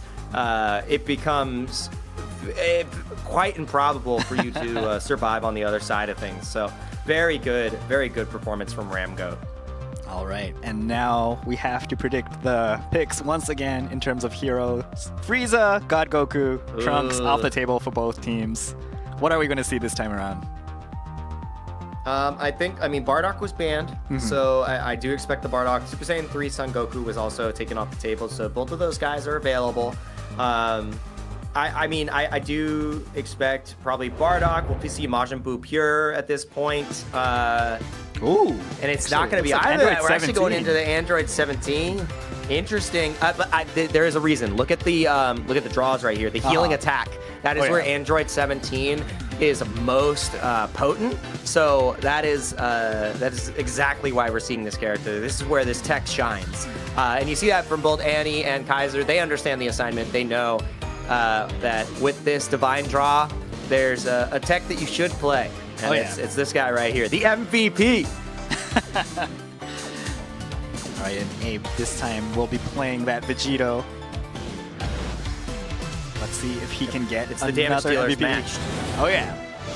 All right, let's take a look at Battle 2 between Ramgo and SKC. Will Ramgo ram their way through this Battle 2 as well, move on to the finals, or will SKC bring us to a Battle 3? Let's find out. 3, 1, start!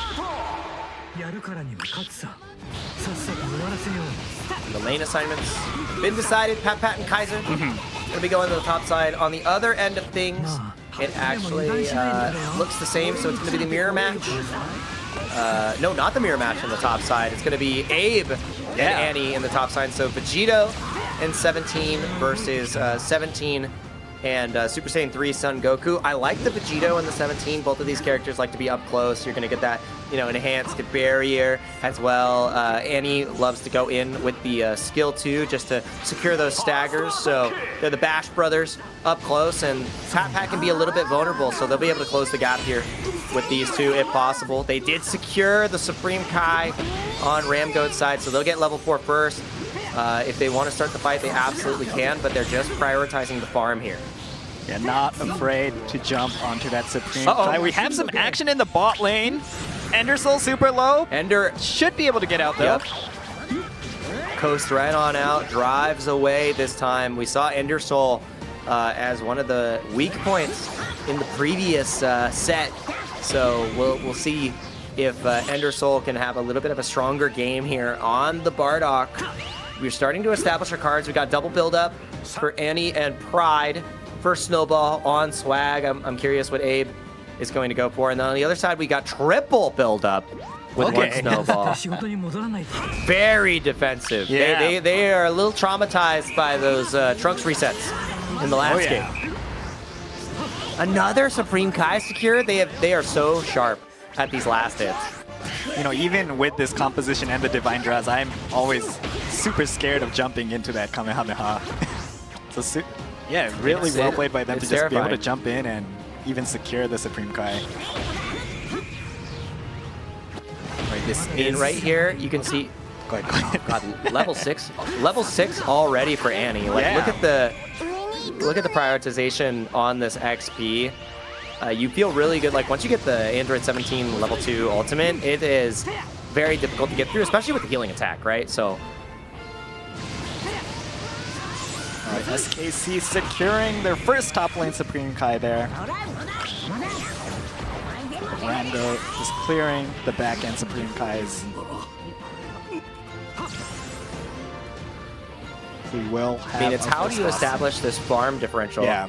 Yeah, I mean, the back Supreme Kais haven't been claimed as efficiently from the side of SKC. You can see that they're still working on some, so they don't get the good, like they are missing a respawn timer here on some of the back minions. And it's a clean map for Ramgoat. You can see that in the team level difference. 6776 versus 6666. No level 7s just yet. You do get the level 7 now because of the Vegito transformation, so at least they have one Yeah, Pat in their unable pocket. to transform, and it looks like Ramgoat are going for the players instead of the boss. No, they're starting on the top boss of as well. Pat. There's actually a fraction fight here, Abe. It's a 3v2 on the boss right here. complete Napa, who's brawl. going to be able to take it? Annie! It does go over to Ramgoat. Annie is able to secure it, and now Endersoul in trouble. Icarus is going to be able to get him out of there. King Dev now under trouble. Annie just poking away. Abe getting a little bit more damage. King Dev might not survive here and is going to fall. All 4 members are able to attribute to that kill, so it's a 2-for-none. Pat also fell in the back in that fractured fight. They secure Napa, they secure the kill lead, and it looks like Ramgoat is trying to secure a grand finals position early. The edge is on their side. Already a massive level disparity here. Yeah, they're really good at securing the numbers advantage before the boss battle even begins, forcing some of their opponents back, and then coming back as a group, 4-man, to get and secure the KOs that on the players that are left as well as the boss there. So well played once again on that Napa. Let's see if the SKC can respond. The Kamehameha coming in, forcing Dev to fall back. And the biggest thing is that we got to see the difference between Endersoul and Pride. Pride was able to isolate Pat almost immediately, which made it very difficult. But now King Dav on top of Swag. It's just going to be an instant transmission right on out of there. They get the God of Destruction, which now leaves you even more vulnerable. That is going to be King Dav falling. The Vegito hasn't been able to get anything done just yet, and they're immediately rotating up top, seeing if they can catch anybody else. But it is going to just be a farming frenzy. Even more XP up for grabs. Another 2-level lead for Swag versus King Dav, and then Abe is at least matched with Pat. Yeah, they're just, Ramgoat's just really good at chaining their advantages, and it looks like they might be going for another advantage, Kaiser. another win here. Are they going for that God of Pride is just getting as much God of Destruction. Yep, getting as much God of Destruction damage as possible, just poking away at it lower and lower. Abe a little bit mispositioned here, gonna get picked away by that Super Kamehameha, but just jumping in instead, confident to go for the damage, goes for the Spirit Sword. Afterwards, it's just carving away Kaiser, just a pixel in the back line. Now the God of Destruction is going to get back up. The healing is going to be there. Super Kamehameha from both sides. Endersoul melting away in the middle of 4 members. Not dead just yet. The ultimate completely whiffs. Yeah. Abe is now back on the offensive. The fight continues, but nobody's fallen just yet. Jackie has spawned. Super Kamehameha is starting to connect on the rest of them. The ultimate is going to come out from 17. It looks like Jackie does go over to the side of SKC, but the fight continues. Annie has to escape lower and lower. Abe in trouble as well. Not really able to escape just yet. Gets a lot of barrier. No from one the is 17. down Pat yet. in trouble. That's the About first to fall. KO. They finally. Oh, that fight was never ending, Yeah. but it doesn't stop Pride in the bot side getting even more God of Destruction damage, just fighting against Endersoul. 2 wet noodles punching each other. Gosh, Look at the what a builds on fight. these cards. Everyone is going a lot more tankier, just prioritizing that survivability. And yeah, nice steal from Yeah, you got- SKC on that God. Ooh, and they get the top God of Yeah. Destruction here at the end of the day. That's why they were just picking away at the towers, but in the bot side, we're seeing the same thing. Endersoul is trying to get as much damage as possible on this. Has to evade with Icarus, so not as effective. The fight breaks out in the top side. Once again, Swag doing as much damage as possible with the Super Kamehameha. King Dav just tickling him from the side. Pride is just getting even more God of Destruction damage and now has to try to find a way to survive. Icarus on the way out, but now Annie is in trouble. How many barriers can you put up? Still not having access to the ultimate. The double barrier comes through. It's Still 3 on top alive. of Annie, but the build-up stacks leave you so tanky. Another barrier comes through. You just can't Abe's kill back this for guy. some KOs now, chasing Pat. Swag with the Kamehameha. They will finish him off. Yes. Endersoul, That their is so next much target. damage. Endersoul is in so much trouble, and it just looks impossible. I've never seen a 17 this tanky to have fallen for the side of SKC. Another God of Destruction is taken by Annie. Kaiser in trouble now. The 17 on 17 violence is not going in their favor, and they might just rotate over to this boss, but they don't even really need to. They don't care about the third boss. They're just going for the God of Destruction, so the fights have not stopped. Naiki, Abe in the backline on top of Pat Pat. The fight continues. God of Destruction is vulnerable. The ultimates are flying. Pat Pat has fallen almost immediately in the beginning of this fight. Abe continuing Pride, lower and lower. Might just fall here. Gets away with the Icarus, buying a little bit more space. King Dave in trouble. Look at Abe on top of King Dave. The Dragon now Shell's open. falling again. Oh, wow. Super and it's done in an fast instant. Are they just trying to update the like fastest battle record? I think that was like 8 minutes 4 or 5 seconds or something. They didn't stop team fighting. Yeah. I did. There was no time to breathe. Yeah, that was crazy. All right. It looks like Ramgoat will be securing their spot in their grand finals for the EU tournament. Just insane how powerful they are. Everyone really doing what they need to. While that entire team fight was happening in the top lane, we saw the backdoor from Bardock, and then Annie finishing it off in the end. MVP going to Annie. Wow.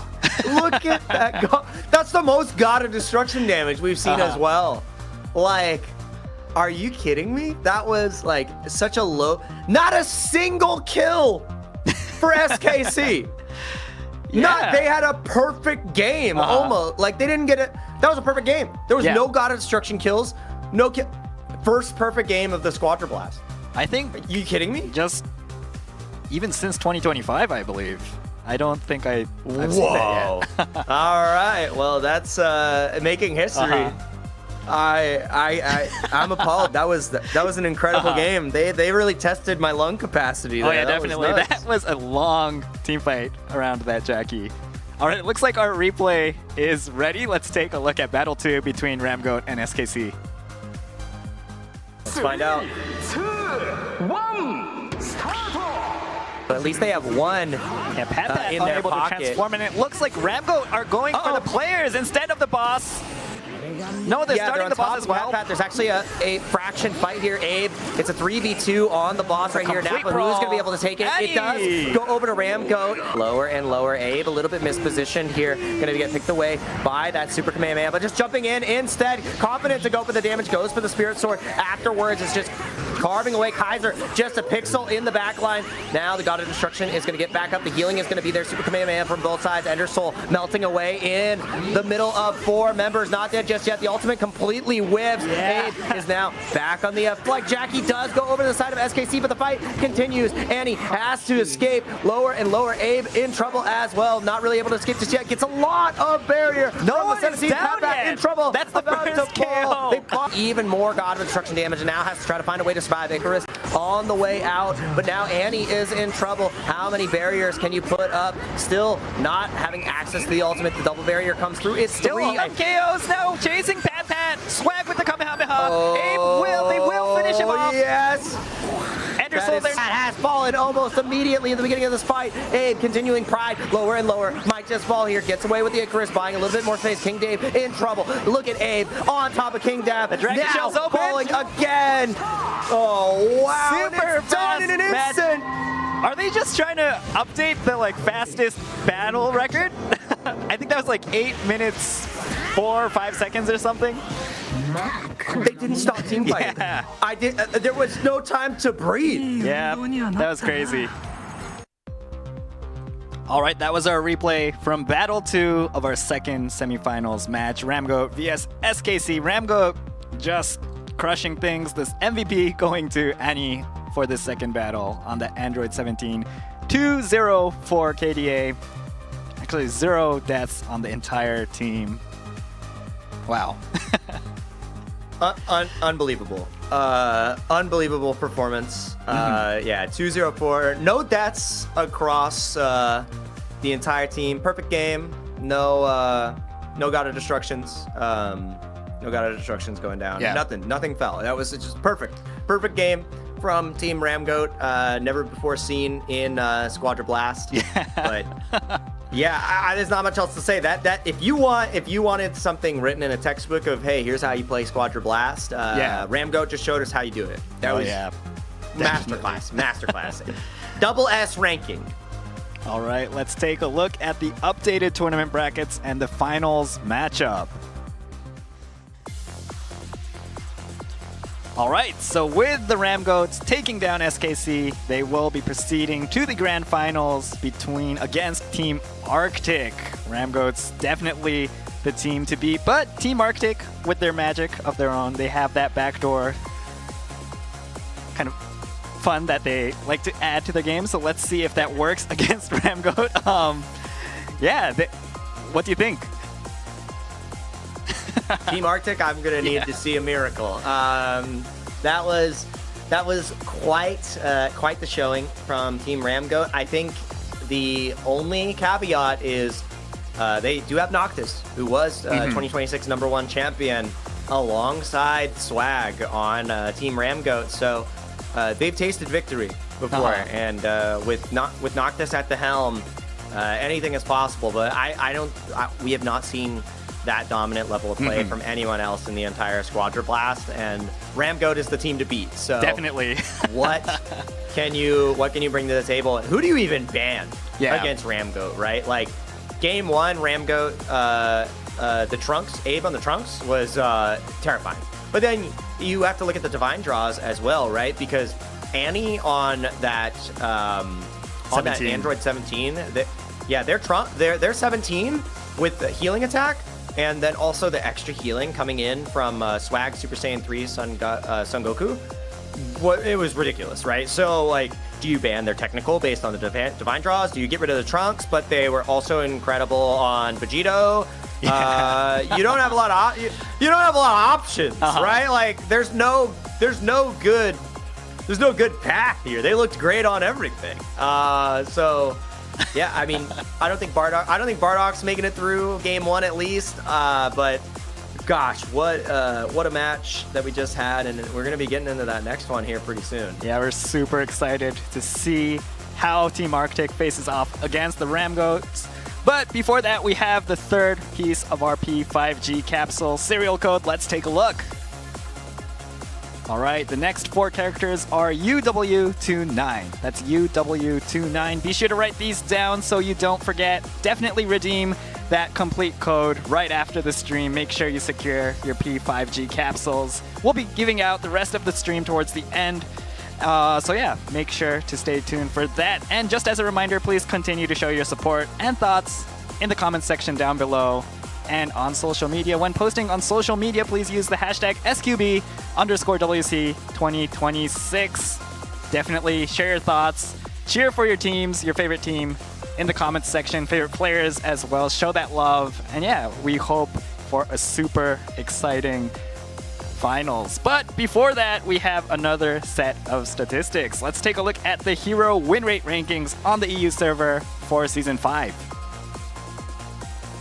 Alright, so once again, these stats are from battles with an average roll rank of A4 or higher. And first, we have the Caulifla actually on a 56.6% win rate, alongside Majin Buu in second with a 56.5% win rate. Third place going to Super Saiyan 3 Son Goku. Fourth place, Bardock. We have Son Goku Mini in fifth, Cell in sixth, Kefla 7 in 8th place. We have Hit 9th, Zamasu, and last but not least, in 10th, we have Android 17.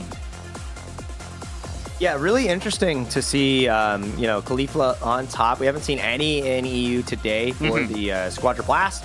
However, that's the highest win rate we've seen across any region. Then right behind is Majin Buu Pure. So, very impressive score lines for both those characters. Surprising to see Son Goku Mini so high on the list after the adjustments. We don't see Lightning Bolt Max as much anymore. Here it's more about the skill 1 and maxing your skill 3 afterwards with the the power pole. But otherwise, very good win rates across the board. Poor Krillin at the bottom of every region. Unfortunate, but so it goes. Somebody's got to be there. Yeah. But at least he's got 18 right down there with him. Definitely, yeah. No, I don't think. We might see some Krillin in this finals match, maybe. Just maybe. Oh yeah, maybe. I don't know. Just have a little fun. Nah, I don't think so. I don't think we're gonna see. Yeah, you definitely want to secure your spot in the finals in Tokyo. All right, let's also take a look at the most used team compositions on the EU server during Season 5.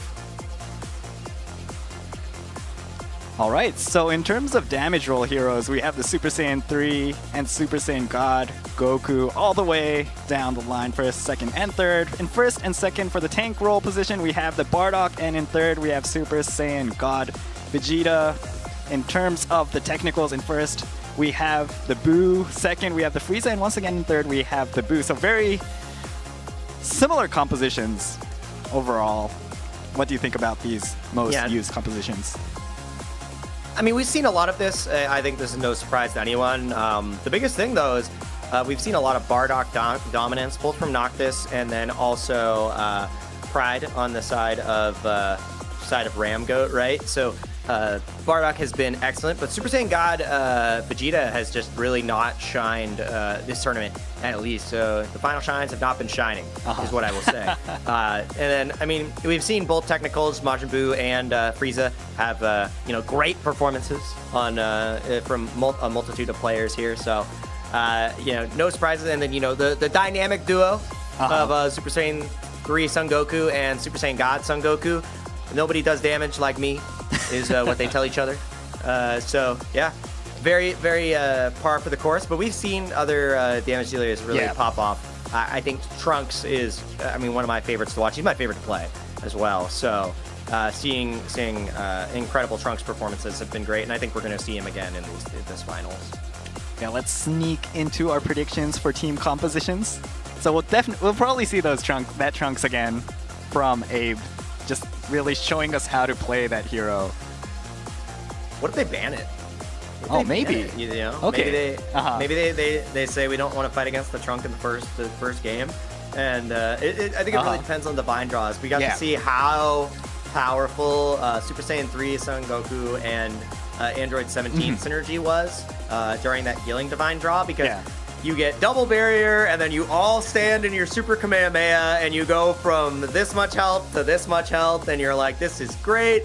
Everybody's unkillable. The Goku's protected. You have a great time. Like, first zero death game we've really seen. So that is a textbook example of how you can utilize those different divine draws. So what's the divine draw going to be? Does that dictate your bans? There's only one way to find out. What do you think they're going to take off the table? Because we only got to see Ramgoat play 2 games, so they weren't really pushed into a no-ban environment where other picks were really even in the question. I believe their first ban was the Super Saiyan 3 Goku on their side. And Bardock. And Bardock. So, yeah, I'm assuming they're going to choose to ban that out if that's what they don't want to face in the first round. But they're probably going to pick what they ban as well. Ramgoat's probably going to choose that Super Saiyan 3 Goku in their second game. So, yeah, as long as they have maybe 3 or 4 just compositions that they're ready to play with, I don't think Ramgoat is going to struggle too much. They definitely know how to adapt in terms of divine draws. I think it's more Team Arctic that needs to respond to this. I don't think SKC did a bad job responding to the draws, but yeah, Arctic definitely needs to bring more than what SKC was able to this finals. But yeah. Yeah, and I think the other big difference that I noticed is, when Team Arctic was fighting against Creepers, right? Creepers was winning all the initial team fights, and they were just losing the boss caps, which is great. But looking at how Ramgoat played, they had level advantage, won the team fights, won the bosses, and were just ahead every step of the game. So Arctic, you're going to need to do both the best worlds. You need to win the team fights, you need to get the boss caps, and also have that backdoor potential. Noctis, that's a heavy bill to pay, but it's your job. Let's see if it's possible. Something tells me that Ramgoats aren't going to let you backdoor that easily. They're going to force you to come back. Make sure you're in those team fights, and they're going to jump on you if you're sneaking around. Yeah. Oh man. We need to see the highest level of play from Team Arctic. So what they showed in their 2 victories, because in the time it took, I would say, in the time it took for them to finish game 2, Ramgoat was already done with their set. They were. Yeah. Like Arctic and Griefers weren't even done with game 2, and Ramgoat was like, "Hey, we're finished. You guys ready to play? Like, what's going on?" Yeah, super fast games. I believe 8 minutes and 4 seconds was it on that second game? That was super fast. Yeah. So, yeah, and a lot of just ignoring the bosses and just going straight for the win. So, yeah, we might see a really fast finals, or we might see Arctic fight back. Do you think I'm not writing them off. I know. Oh yeah, definitely. Who's your key player? What were you gonna say? For Arctic? Is it Noctis? It's Noctis. It's Noctis. It's Noctis. My key player is Noctis. Noctis had the highest God of Destruction damage. On the Bardock, looked incredible. On the Baby Young body, looked a little lukewarm. So I need to see that Bardock level performance on multiple characters, because every character from Ramgoat looked like it was their best character. And for Arctic, there was a clear gap between the comfort picks and the forced picks after the bans. So that's what I need to see, because Team Ramgoat is clearly prepared. They rank 1 players for a reason, right? Like this is a hard battle to fight. This is very, very difficult. Yeah, definitely. And we saw the Ultimate Gohan from Team Arctic. Do you think they're bringing him back, or are they sticking to the more traditional Boo, the Frieza? Well, it definitely depends on the bands, but is that something they have in mind? Yeah, it depends on the bands. I mean, for Ultimate Gohan to really work, you have to have really great positioning and utilize, the back attack and to get those staggers and displace the opponent. So it can happen, but one misstep on that Ultimate Gohan and you might you just explode. They're going to jump on you, right? Yeah, Ramgoat has been very good about positioning, rotating, being at the objective first, and catching you off guard. So we saw that against in the previous match as well. So yeah. I'm very concerned if we see the Ultimate Gohan, we're gonna have to see some incredible play from Pickle Boy. And we saw great Majin Buu pure games from Pickle Boy. Yeah. But that Ultimate Gohan is gonna need to pop off. is what I'm thinking. And in terms of damage roll, do you think we'll see Kefla again from Team Arctic? It was kind of their choice of damage. Yeah. And how do you think that's gonna I would work? Really great boss take potential, able to buy space with the ultimate as well, and just really melt the life bars. But it's she has tons of movement, so less vulnerable than you would really expect. And it looks like we actually have a substitute here for Team Arctic. The player that I was looking out for, Noctis, is actually going to be on the bench. It's going to be Alejandro stepping up to the plate here. Okay. All right, let's see how this changes things up. The bans are Super Saiyan 3 Goku and Super Vegito. We have that healing attack once again, so Annie is jumping onto that Android 17. The Gammas are being hovered as well. That Bulma needs to be shifted off here. Maybe there's just, element of surprise, change at the last moment.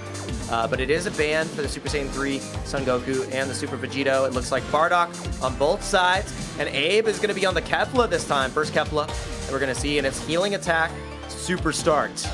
To start our grand finals, Naiki. All right, this is the final match for Stage 3 EU. We are at the grand finals. We're just loading in. Let's see who's gonna come out on top. Ramgoat vs Team Arctic. Will Ramgoat ram through the finals as well, or will Team Arctic stop them? Will they be able to show us that magic, that backdoor? Once again, let's take a look at Battle 1. As Nike said, grand finals. Yep. Team Arctic and Ramgoat is right now. Super start is going to be great here. You can see the skill 1 cannonballs from Penny. It's going to be on display. It is another healing attack, which is why we see the 17 pick. But Pickle Boy on the ever comfortable, Majin Buu pure. you get really good mileage out of the chest pound, the disruption, and also the healing that it can provide. So similar vein, you're not going to get that barrier. Oh, but it looks like we surrender. We might be resetting the game here. Maybe something from the connection side would have been. They set a new record, Nike. The fastest victory ever. But I think there's just something that's gonna be adjusted. There should be a remake, so we get just hang on tight for that. Yeah, so just in terms of the players getting swapped out, Noctis is out, I believe, at this point, and Alejandro is the player jumping onto the tank role. And it looked like he chose the baby actually for the first match, or the first battle. Interesting. I mean, something that we haven't really talked about in the game is having reserve players that have a specialty character on another character. So we didn't get to see Noctis as sharp on the baby young body. So maybe that's something that Alejandro is a lot more comfortable on.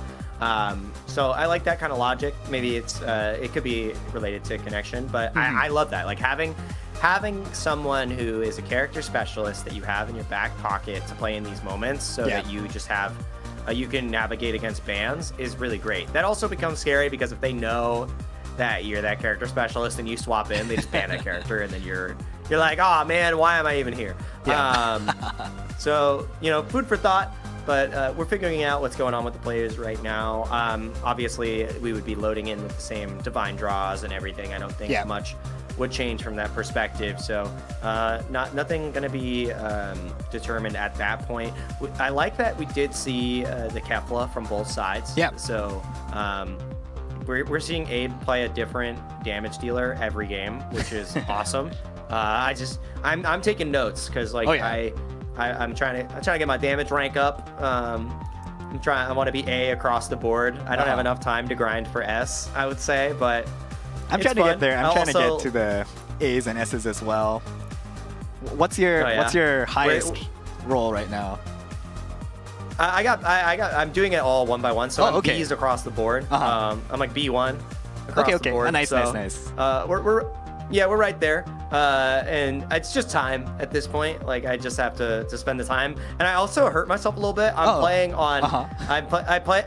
Because I'm switching. Like when I get home, I'll play on my mouse and keyboard. Yeah. And then on my commutes, I play on my phone. On your smartphone. So like I'm playing on my thumbs. Yeah. And it's very different. There's certain characters where I'm like I'm not playing this on mobile.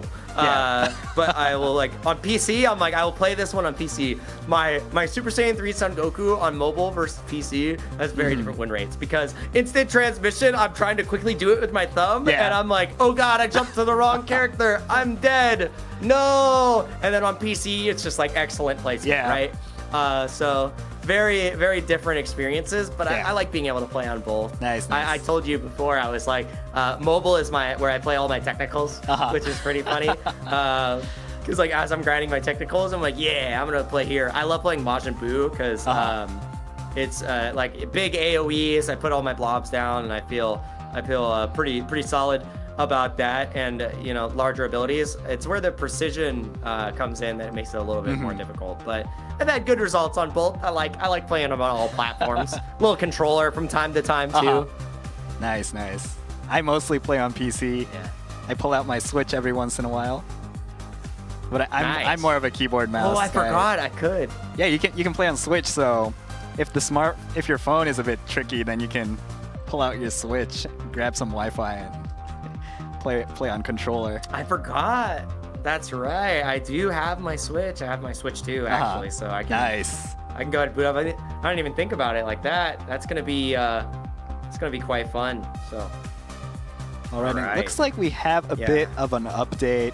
Team Arctic had a little mispick during the hero pick phase, and Ramgoat is going to select actually 2 additional bans, I believe, against Team Arctic. Wow. Yeah. Yeah, and we'll keep everyone better make sure updated once you cross your. Yeah, the decisions have been made. Yeah, that's a lot. 2 additional bans. That's hurtful. Yeah, that's a little scary right there. But I mean, when you make a pick ban error in a key moment, you got to follow the rules. You got to be ready. And now Team Arctic is going to pay. So it looks like the team compositions will change. Yeah. a little bit here. God, who are they taking off the roster? Because they had so they had Majin Buu Pure, Kefla, Bardock, and then it was who was their other damage dealer? I'm trying to Vegito. It was Vegito, yeah. I'm pretty sure. No, Vegito was banned. Yeah, banned, I so- believe. Was he banned? Oh yeah, you're right. I think Vegito it was was banned banned, already. right. So who was? Yeah, who was their other damage dealer? It was because Vegito and Super Saiyan 3 Son Goku were both banned. Kefla and was it God Goku? It was Godku. It was Godku. Okay. You're right. You're right. Yeah. Ooh, Oh, imagine they losing might- those they two might damage lose dealers. access. Oh. We can't really get to see deep pocket picks here. It's like, okay, Trunks is still available. We haven't seen any Super Saiyan Son Goku, but still really strong. Some if you're Oob, trying maybe? to, maintain. Yeah, Oob. If you're looking for that like long range burst, you can also go into full power Bojack. We haven't seen any. We only saw one Bojack so far. I believe it was in the Asia region. A lot of different damage picks to utilize. You could go for Son Goku Youth. Team Arctic already played that once, where they were able to get one of their game wins. Daimaku has pretty high, win rate here on the EU server. So maybe we get Daima, Son Goku. Yeah. Lots of choices. Lots of picks still available here. Give me Dabura. I want to see Dabura. Just for I like that character. I think he's fun. I love to watch. When you hit a petrify, it's one of the best feelings in the world. yeah. You're like, turn to stone. Ramgoat might actually pick him up. Oh yeah, you think so? Just for fun, maybe. Yeah, and I mean, gosh, I'm just stoked. I'm loving all the different characters we're able to see, and it's at the highest level. Like, I do want to attest to the side of Ramgoat. They're playing characters as you would see in a highlight reel, which is awesome to watch from the viewer and commentary perspective, because they constantly limit test, they constantly see how much they can pull off, and they're playing the map excellently. Like, the pace is it's blinding. It's terrifying to watch.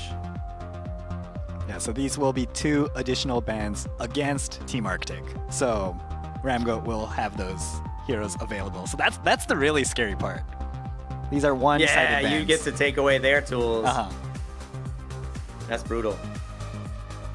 If the bans don't go towards the damage roll, where do you think it'll go? Let's say like goes to technical heroes. Who Bardock. are they taking? Oh, let's go tank. Bardock and will it be Vegeta? Super Saiyan God? Majin Buu. I think they get rid of Majin Buu Pure, because that was where Pickle Boy had he got his MVP on the Majin Buu Pure, right? And it's one of the strongest technicals available, so they could just pinch the technical pool. They could say, okay, no Majin Buu, no Frieza. Good luck. That'd be pretty rough, right? Yeah, and then you're on. I mean, it is healing attack, so you can pick 17, right? Yeah. But, like, do you have a 17, Pickle Boy? That's the question. Like, what other techs do you have? What character pool are you trying to squeeze the most? Because they already attacked the damage roll, right? So you can take even like damage would be a great target, because you already have Super Saiyan 3 Son Goku and Vegito taken off the table. So you just take out 2 more damage dealers. You're like, all right, let's carve this tier list up. Let's get rid of some more characters. Yeah. Losing 4. Yeah. 4 damage from a single roll would be crazy. It would be against tough. That's tough. the literal goats of the region as well. So like, you got to play your 5th pick. Your 5th damage, like your 5th best character against their second or first, right? My Kefla. Yeah, my Kefla. Like, good luck. That's tough. That's mad tough. Oh my goodness. So much to think about. So much on the line. Remember, this is for a trip to the finals in Tokyo to join both Team Nautilus and Team Boyfriends. And then obviously we have Team SA qualifying tomorrow to determine who's going to be the 4th team. And then we're going to be doing, we're going to be figuring out who's going to be playing who at that point as well. And we already showed off that the winner of the tournament is going to be getting exclusive skins. So not only is it a trip to Tokyo, you have a chance to get your own customizable skin with those beautiful colorways and the highlights that are available. If you didn't get to see what those look like, check out the socials for Squadra Blast, and then you can check out the previous broadcast as well to see exactly what those look like. We announced it at the NA finals, and I mean, there might be more surprises in the future, right? We don't know. We don't know. Yeah, and it's for the skins are for a hero of their choice. I believe you don't have to have had played that hero, so you can still have that Krillin That's crazy. exclusive skin as well if you want. Yeah. I think we like to mess with Krillin a lot, but you can definitely choose Krillin for that skin.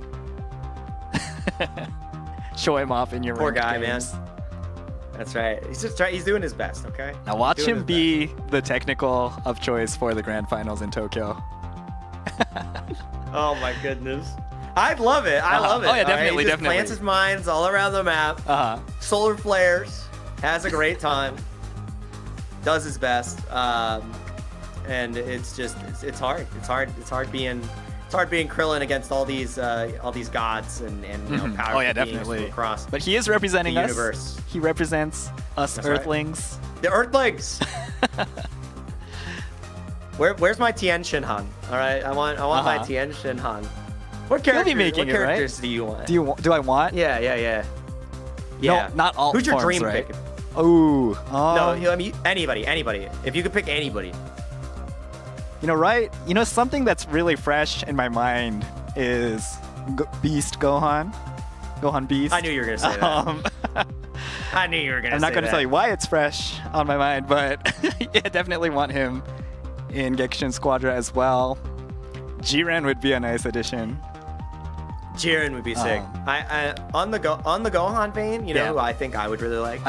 I would love to see Super Saiyan 2, Teen Gohan. Oh yeah, definitely. Yeah, the Gohans. Yeah. That would be just the interactions, like the little voice lines between him and Cell would be really great. I think, like if they're walking in lane together, I think that would be awesome. That would be really cool. Yeah, as a Gohan damage dealer, right? He's the damage Gohan. And then I think the other character that I would really like, and remember, I'm a Vegeta fan. I'm a Vegeta fanboy, right? I would love Super Saiyan 3 Vegeta. Okay. From Daima. Nice.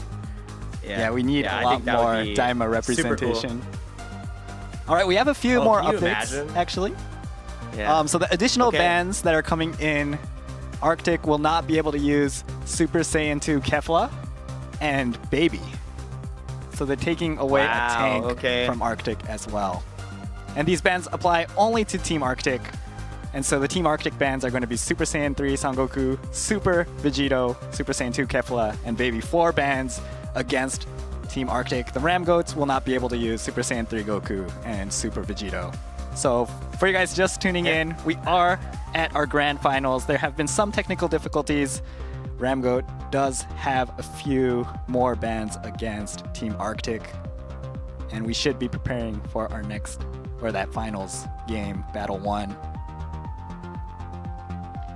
Yeah, that's gonna be tough. That the is fact gonna be that tough, we were yeah. talking about, maybe Alejandro is in because you know that Baby Young Body is the character that they really like to play. Now it's off the table, right? We talked about that. It's like, oh, you get subbed in and now your main is banned, right? You're like, huh?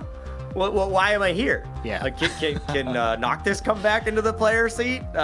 Unfortunately, that's not how it works. But luckily, Bardock is still available, right? So we could play Bardock, but that's what we saw Noctis play really well on. So if Noctis subs in for game 2, that Bardock is not pickable, and then you're questioning how do you proceed, right? Because obviously these characters will be all available in game 2 at least. So God, the burden lifted in game 2 for Arctic. They're like, oh, I got 4 characters back. That's great, right? You feel awesome.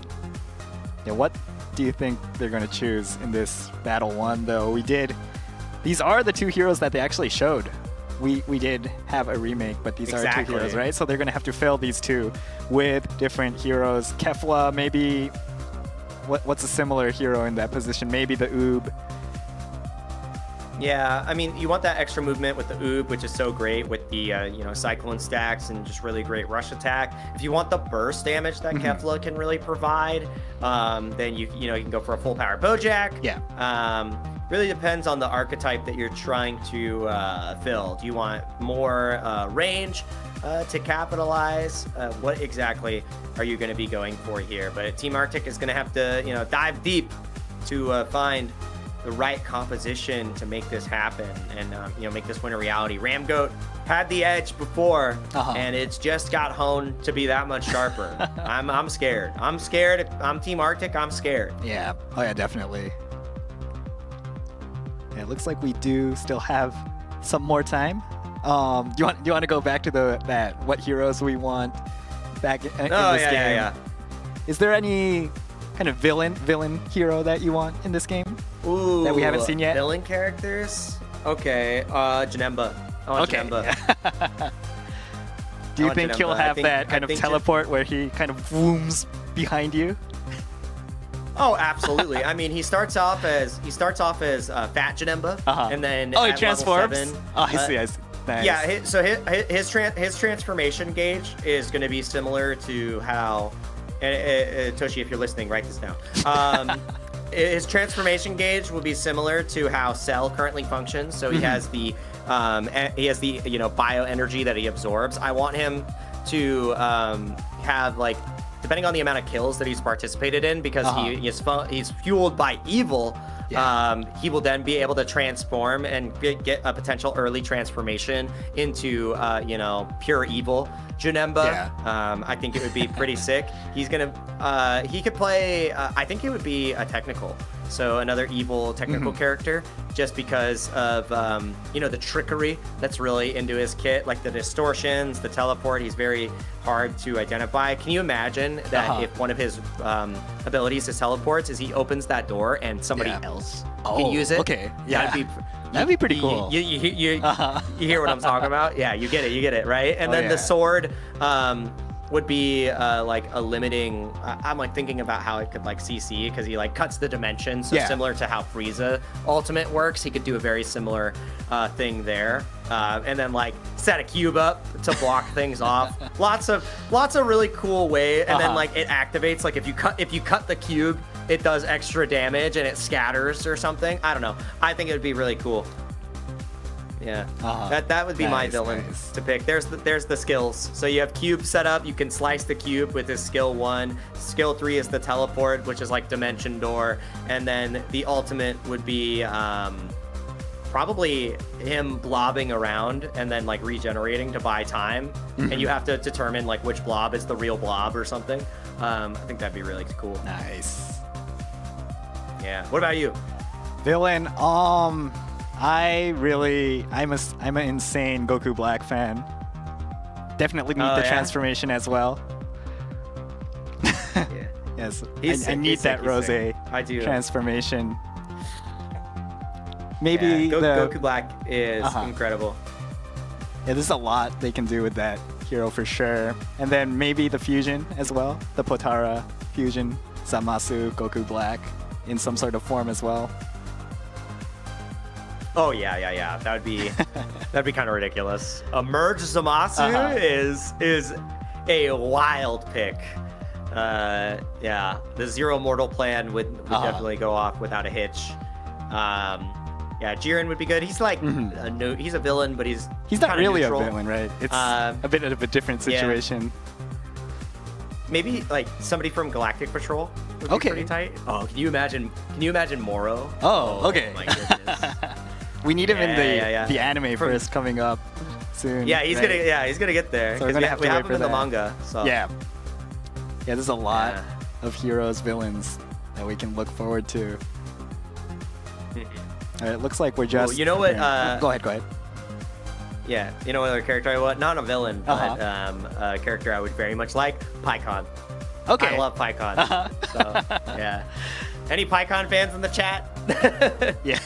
I think he's great. I love PyCon. I think he's incredible. So that's one of my picks right there. The Janemba arc, is that your favorite?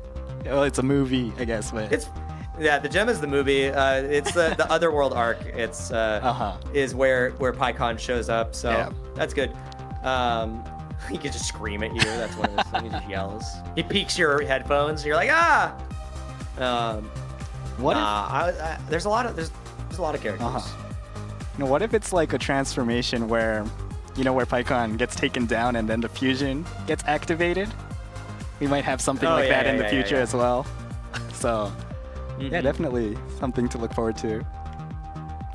There's so many cool picks that could be chosen. Ooh, can you imagine Cell Max? Oh, Ooh, that'd be pretty good. Orange Piccolo. Cell Max. Yeah, Orange Piccolo for sure. Cell Max might be more of a boss, maybe. Not sure. Yeah, that'd be like another boss that they rotate in. That makes sense. Because we already have the Gammas as well, which has been great. All right, and it looks like we are. Yeah, it looks like we might be jumping into the maybe hero select once again. And there we are. All right, remember the additional bands, Super Saiyan 2 Kepler and Baby Young Body on the side of Arctic. So they're having to go even deeper in their pools. Pickle Boy on the Majin Buu Pure. Still, it's going to be Gamma 1 and Gamma 2 instead for Arctic. And Blackmon is not going to be on the damage dealer this time. It is going to be the tank position. So Alejandro. Yeah, Alejandro is going to be on the damage, and Blackmon on our first Super Saiyan 2 Caulifla we're seeing for the day, and the team has not changed for the side of Ramgoat as we expected. Game 1 of Grand Finals is finally underway. Thank you, everybody, for waiting and staying tuned in. All right, once again, this is the first battle of our Squadra Blast World Championship 2026, third stage EU Grand Finals. We have Ramgoat and Team Arctic. Let's see who will take the first battle, take the lead in booking their tickets to the Tokyo Finals as well. Team Arctic on the blue side, Ramgoat on the red side. Both actually switching sides in terms of where they were in the semifinals. That's right. Yeah. And the thing that's fun about this too is we've had so many superstars today. Yeah. So thank you. I appreciate it. It's my favorite Divine Draw. Yeah, me too. But yeah, we see the lane assignments here. It's going to be Annie and Abe up top, Kepler, and the 17 is Pickle Boy and Alejandro. So it's going to be the Majin Buu Pure and the Alejandro on the Super Saiyan God Son Goku up top. Sorry, I got a little distracted there because of this fight downstairs. Nothing too scary yet. Oh, actually, no, Abe super low except Annie the as top well. side. Oh, Pickle Boy and Alejandro my taking that first KO from Ramgo. It's Pickle Boy on this Majin Buu again. The fact that he is so good at catching that stagger with the leg hook has been a key factor. We saw that how they won the team fight in game 1 on the top side too. So rare death early on for Abe right in the top, but one death isn't going to decide the pace of everything, but very good looks for Team Arctic. And once again, they did have some technical difficulties on the Team Arctic side. They have swapped out Noctis. Alejandro is in the game. They've swapped roles as well. They've additionally had 2 bans against them in addition to the initial 2, but they are showing that they are definitely finals worthy. Another KO from Team Arctic. Annie getting taken down. Off screen, the top side is absolutely getting blasted here. Pickle Boy is looking incredible on this Majin Buu Pure so far. Alejandro as well. The continued peppering of the shots on the Super Saiyan God Son Goku. It's looking real rough so far for Ramgo. They are not winning this head-to-head in a, the best possible situation they could have. They're never going to have this much taken off the plate for, Arctic again. And I wanted to call out, this is our first Gamma 1 and Gamma 2 that we're actually seeing for the Squadra Blast here from Arctic. So I want to see how this continues to develop. Same thing with Caulifla here for the EU side of things, but it all comes down to how this first boss develops. Even with those kills, the life lead, the level lead isn't too crazy. It's 6667 and then 7776. So there's only actually 2 level 7 leads here for Team Arctic. So it can get really scary as we fight for this Nappa right off the start. Pride now under pressure. Gonna immediately Blackmon get dealing a lot of damage to Abe. Ultimate. Yeah, Abe is in trouble. Going to be pushed out of this fight rather early. Has to start recovering. Pride getting taken down to 50% as well. We have 3 here already. Pickle Boy just staying in the top side, holding off Swag. So one of their level 7 members is just not there. More damage on this God of Destruction, but the fight on Nappa has begun. Are we going to be able to secure it early here? The God of Destruction damage on Champa has already started, and it does go over to Ramgoat, but the fight continues. Black Mode now in trouble. Arctic in the mix here. Going to get so much damage. The Gammas are attacking. Nobody has fallen just yet. Missing the ultimate here for Arctic's. Not going to get a ton of damage. You have that extra durability because the second Gamma is going to be coming out. So between two, barely surviving with Icarus, but hits the wall, does not survive, and Abe has fallen as well. In the meantime, they are now going to get more God of Destruction damage. The God Shot from Alejandro is just destroying the back line. God of Destruction has fallen, Nappa has fallen, and they want to take Annie as well. The shots are connecting, God Shot going through. It's not going to be enough. He barely survives, evading everything, but Abe is now the victim. Afterwards, Pride about to fall as well. The team fight continues, but the transformation keeps him alive. Casualties are minimal, but you have to be happy about that boss secure. One God of Destruction down as well. Team Arctic is looking alive in these finals. They're coming for this second God of Destruction as well. Secured. Well, they're doing really well for the number of bans that were placed against them.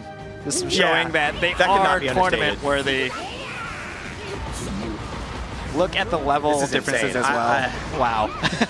Yeah, 31-28. Pride in trouble. Icarus the wrong way. Oh, it's 3v1. There's no way Pride survives. What a pickup. What an error from Pride. And we're going to need to make some key adjustments here on the side of Ramgoat. It's not over, but this is looking so good for Team Arctic. How are you losing this with 4 bans? 4 bans, yeah. This is crazy so far. We do have the Jackie coming up. Ramgoat, you want to take this boss as well. Can you even afford this team fight as Team Ramgoat? The fight immediately begins. Abe is in trouble. Arctic already going for the jugular.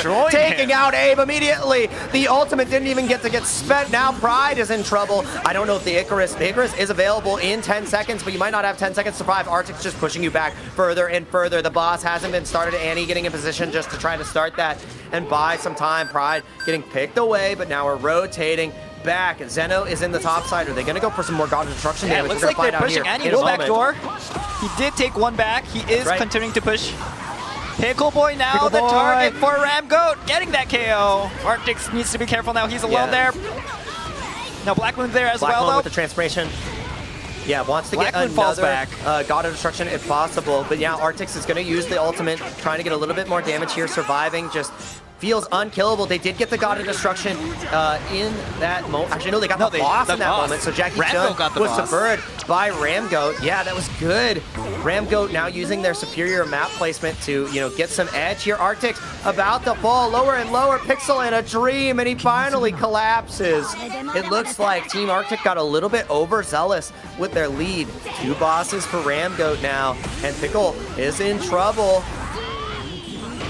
Yeah, that was just so much going on all over the map. We had a backdoor in bot lane. We had Team Arctic on that top lane God of Destruction. We had the boss fight. I think maybe there was a communication difference here. Ramgoat, definitely the veterans, making sure they know what's going on all over the map.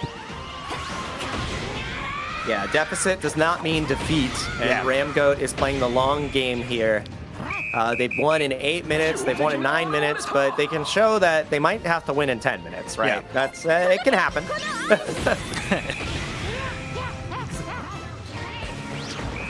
All right, Arctic going to be starting this fight. I think we can't see Arctic's health, so this is going to be a mystery match. Oh, I think it fixed it. I think it was just a little switching thing. Alejandro, Alejandro, we don't see his health either. No, his the pickup here, level 11.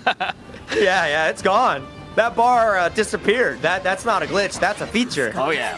Arctic's now getting challenged here on the boss, and immediately you can see Team Ramgoat collapsing. They want to get the Ribrianne. It's not going to go over to Ramgoat, but now the fight is breaking out. Blackbone trying to get as much damage as possible now under pressure from Abe's ultimate. Arctic's in the mix of everything here with the Gammas. Pickle Boy getting a lot of damage, just setting up. But look at the God of Destruction. You have Fleepla on the bot side going for the damage here. Abe not able to get any pickoffs. They're going for a backdoor, and that's why Swag is left defending. But you can see now the defense on the other side. The fight continues. Pickle Boy in trouble, gonna fall here. The 3 members of Ramgoat find the connection. Only 1 second left to get some God of Destruction damage here, so it's not lethal. And it looks like Black Moon was forced off that bottom God of Destruction to equalize here.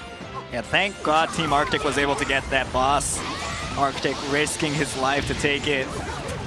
Looks like Ramgoat back in control. Pushing that bot lane God of Destruction as well. Lower than 50% already. We have the Jacko coming up. Ramgoat should be trying to go for like this we boss. are chasing down. Yeah, Arctic's already in position to try to catch Annie out. Abe on the other side, trying to attack this God of Destruction, getting that last kill. Annie now looking for a position against Black Moon. Abe looking to escape, getting lower and lower. Yeah, this is getting scary. God shot peppering in. The shots come through, barely surviving. Can you make it out alive? And the answer is no. Now Pride is isolated. Annie has to lick his wounds and get out of here. Do we go for the boss? No, we have to prevent the back doors. Pride understands that the God of Destructions are the most valuable, but now he's overextended just a little bit. Gonna drive out though, and the back door of their own is coming out from Black Moon to try to get this last God of Destruction in the bot lane. There's only a pixel left on that top one as well, but Pickle Boy under Pickle Boy, you watch in out. the tower. Yeah, he's done. But Team Arctic's on the boss. They do manage to take that Jacko. Yeah. They have the 2 ladder bosses now. Yep, so it's 2 Oh, to there 2 goes the God of bosses, Destruction no as third well. boss cap here. Jacko Yeah, taking and now it's down only 1 that God of last- Destruction. Yeah. All right, can Team Arctic Ramgoat. finish Ramgoat off? Uh-oh. Abe only level 11 to the level 12 of Arctic, so feels good in that matchup, but loses it anyways. Arctic's feeling great on the Gamma. That's a massive loss here. 26 seconds with Black Moon about to fall. Just needs to get this God of just Destruction, but one dies more in the hit on process. this The back door. Destruction. No way, Ramgoat. Yeah. Breaking through the Team Dragon Arctic base. Shell. The Dragon Shell. Oh my! Wow. This was a race. It was a to pace the Dragon race. Ball. Yeah. And it looks like Ramgoat even Yes. after such a rough start. All right, Ramgoat managing to secure that first game, just barely this time around. Annie taking that MVP. That was an insane response from Ramgoat to all of that chaos, and being behind for like 95% of the game. That was a bloody game, and it came down to the backdoors. Unfortunately, Black Moon was not able to survive and get that God of Destruction kill prior to the backdoor attempt from Team Ramgoat, and they were just a little bit faster. They had the numbers advantage, and it was a battle of the Dragon Shell at the very end. It was so close, razor thin margins, and that is Ramgoat taking it. That's such a great performance from the side of Team Arctic with, 4 character bans. I think the highlight was Arctic on that Gamma 1 and 2. Just a standout performance, but it wasn't enough. So close, yet so far in Game 1. All right, looks like our replay is up. Let's take a look at that chaos from Battle 1 of our finals between Ramgoat and Team Arctic.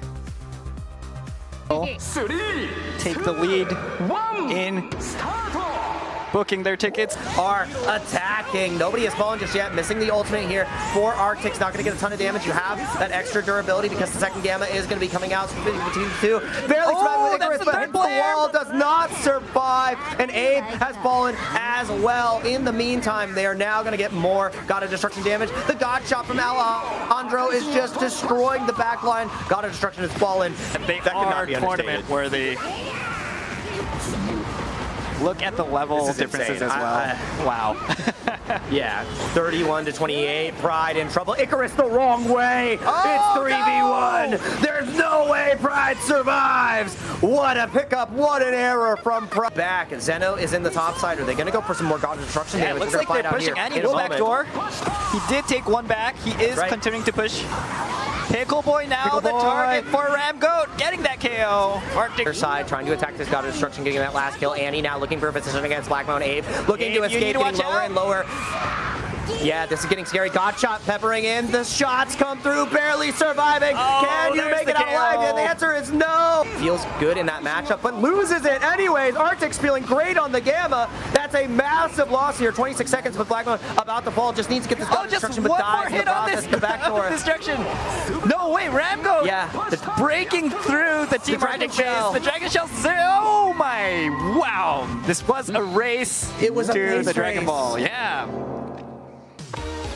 And it looks like Ramgoat even Yes. after such a rough start.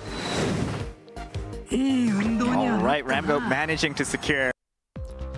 All right, that was our replay from Battle 1 of our grand finals between Ramgoat and Team Arctic.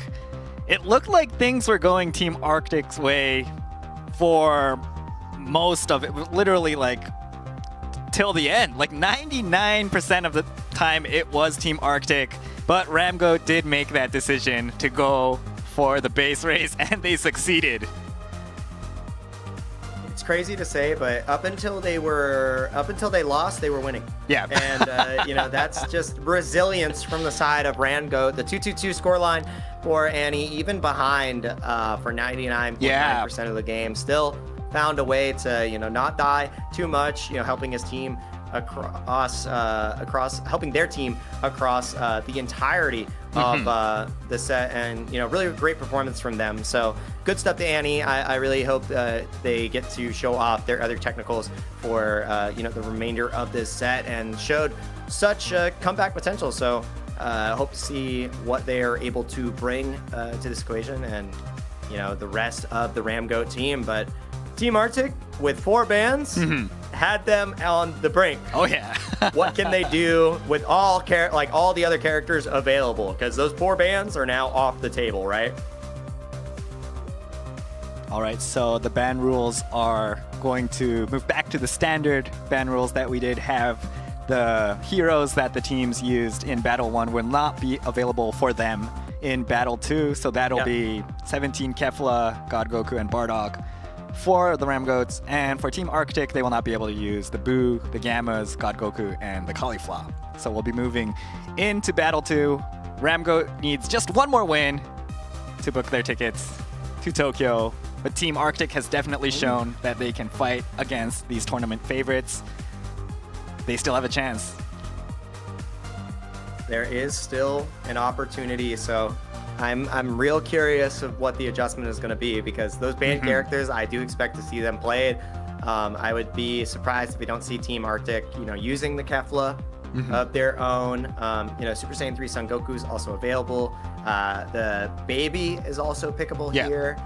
There's so many characters now at their disposal, and Ramgoat should not feel, you know, they need to lock in right now. That was an uneasy game that quickly got out of hand, but their great farming, their ability to understand map positioning and you know, pressure was a real determining factor for that match. So going into game 2, and I'm curious there's no 17 available as well, so no more Annie. It definitely depends on what the Divine draws as well. But you know, for Asia and NA, we did have our tournament favorites getting taken down in the finals, and it looked a bit scary for Ramgoats as well. I think we might still, there's a lot of potential for game 3. Yeah.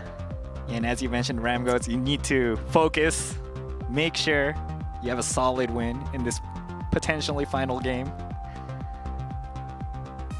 Yeah, I mean, the nerves were at maximum levels. Oh yeah, that is what I will say, because that was we saw 2 incredibly clean games that quickly got sloppy in the grand finals for Ramgoat. So let's see what the adjustments are. Yeah, I'm very curious. Like we said before, for the side of Arctic, it's going to be the Majin Buu Pure, the Gamma 1 and 2, Super Saiyan God Son Goku, and Caulifla unavailable, and then for Ramgoat, no 17, no Kefla, no Super Saiyan God Son Goku, and no Bardock. Yeah. Bardock has been a big drive for a lot of these teams, especially for Pride. So I want to see what tank comes out.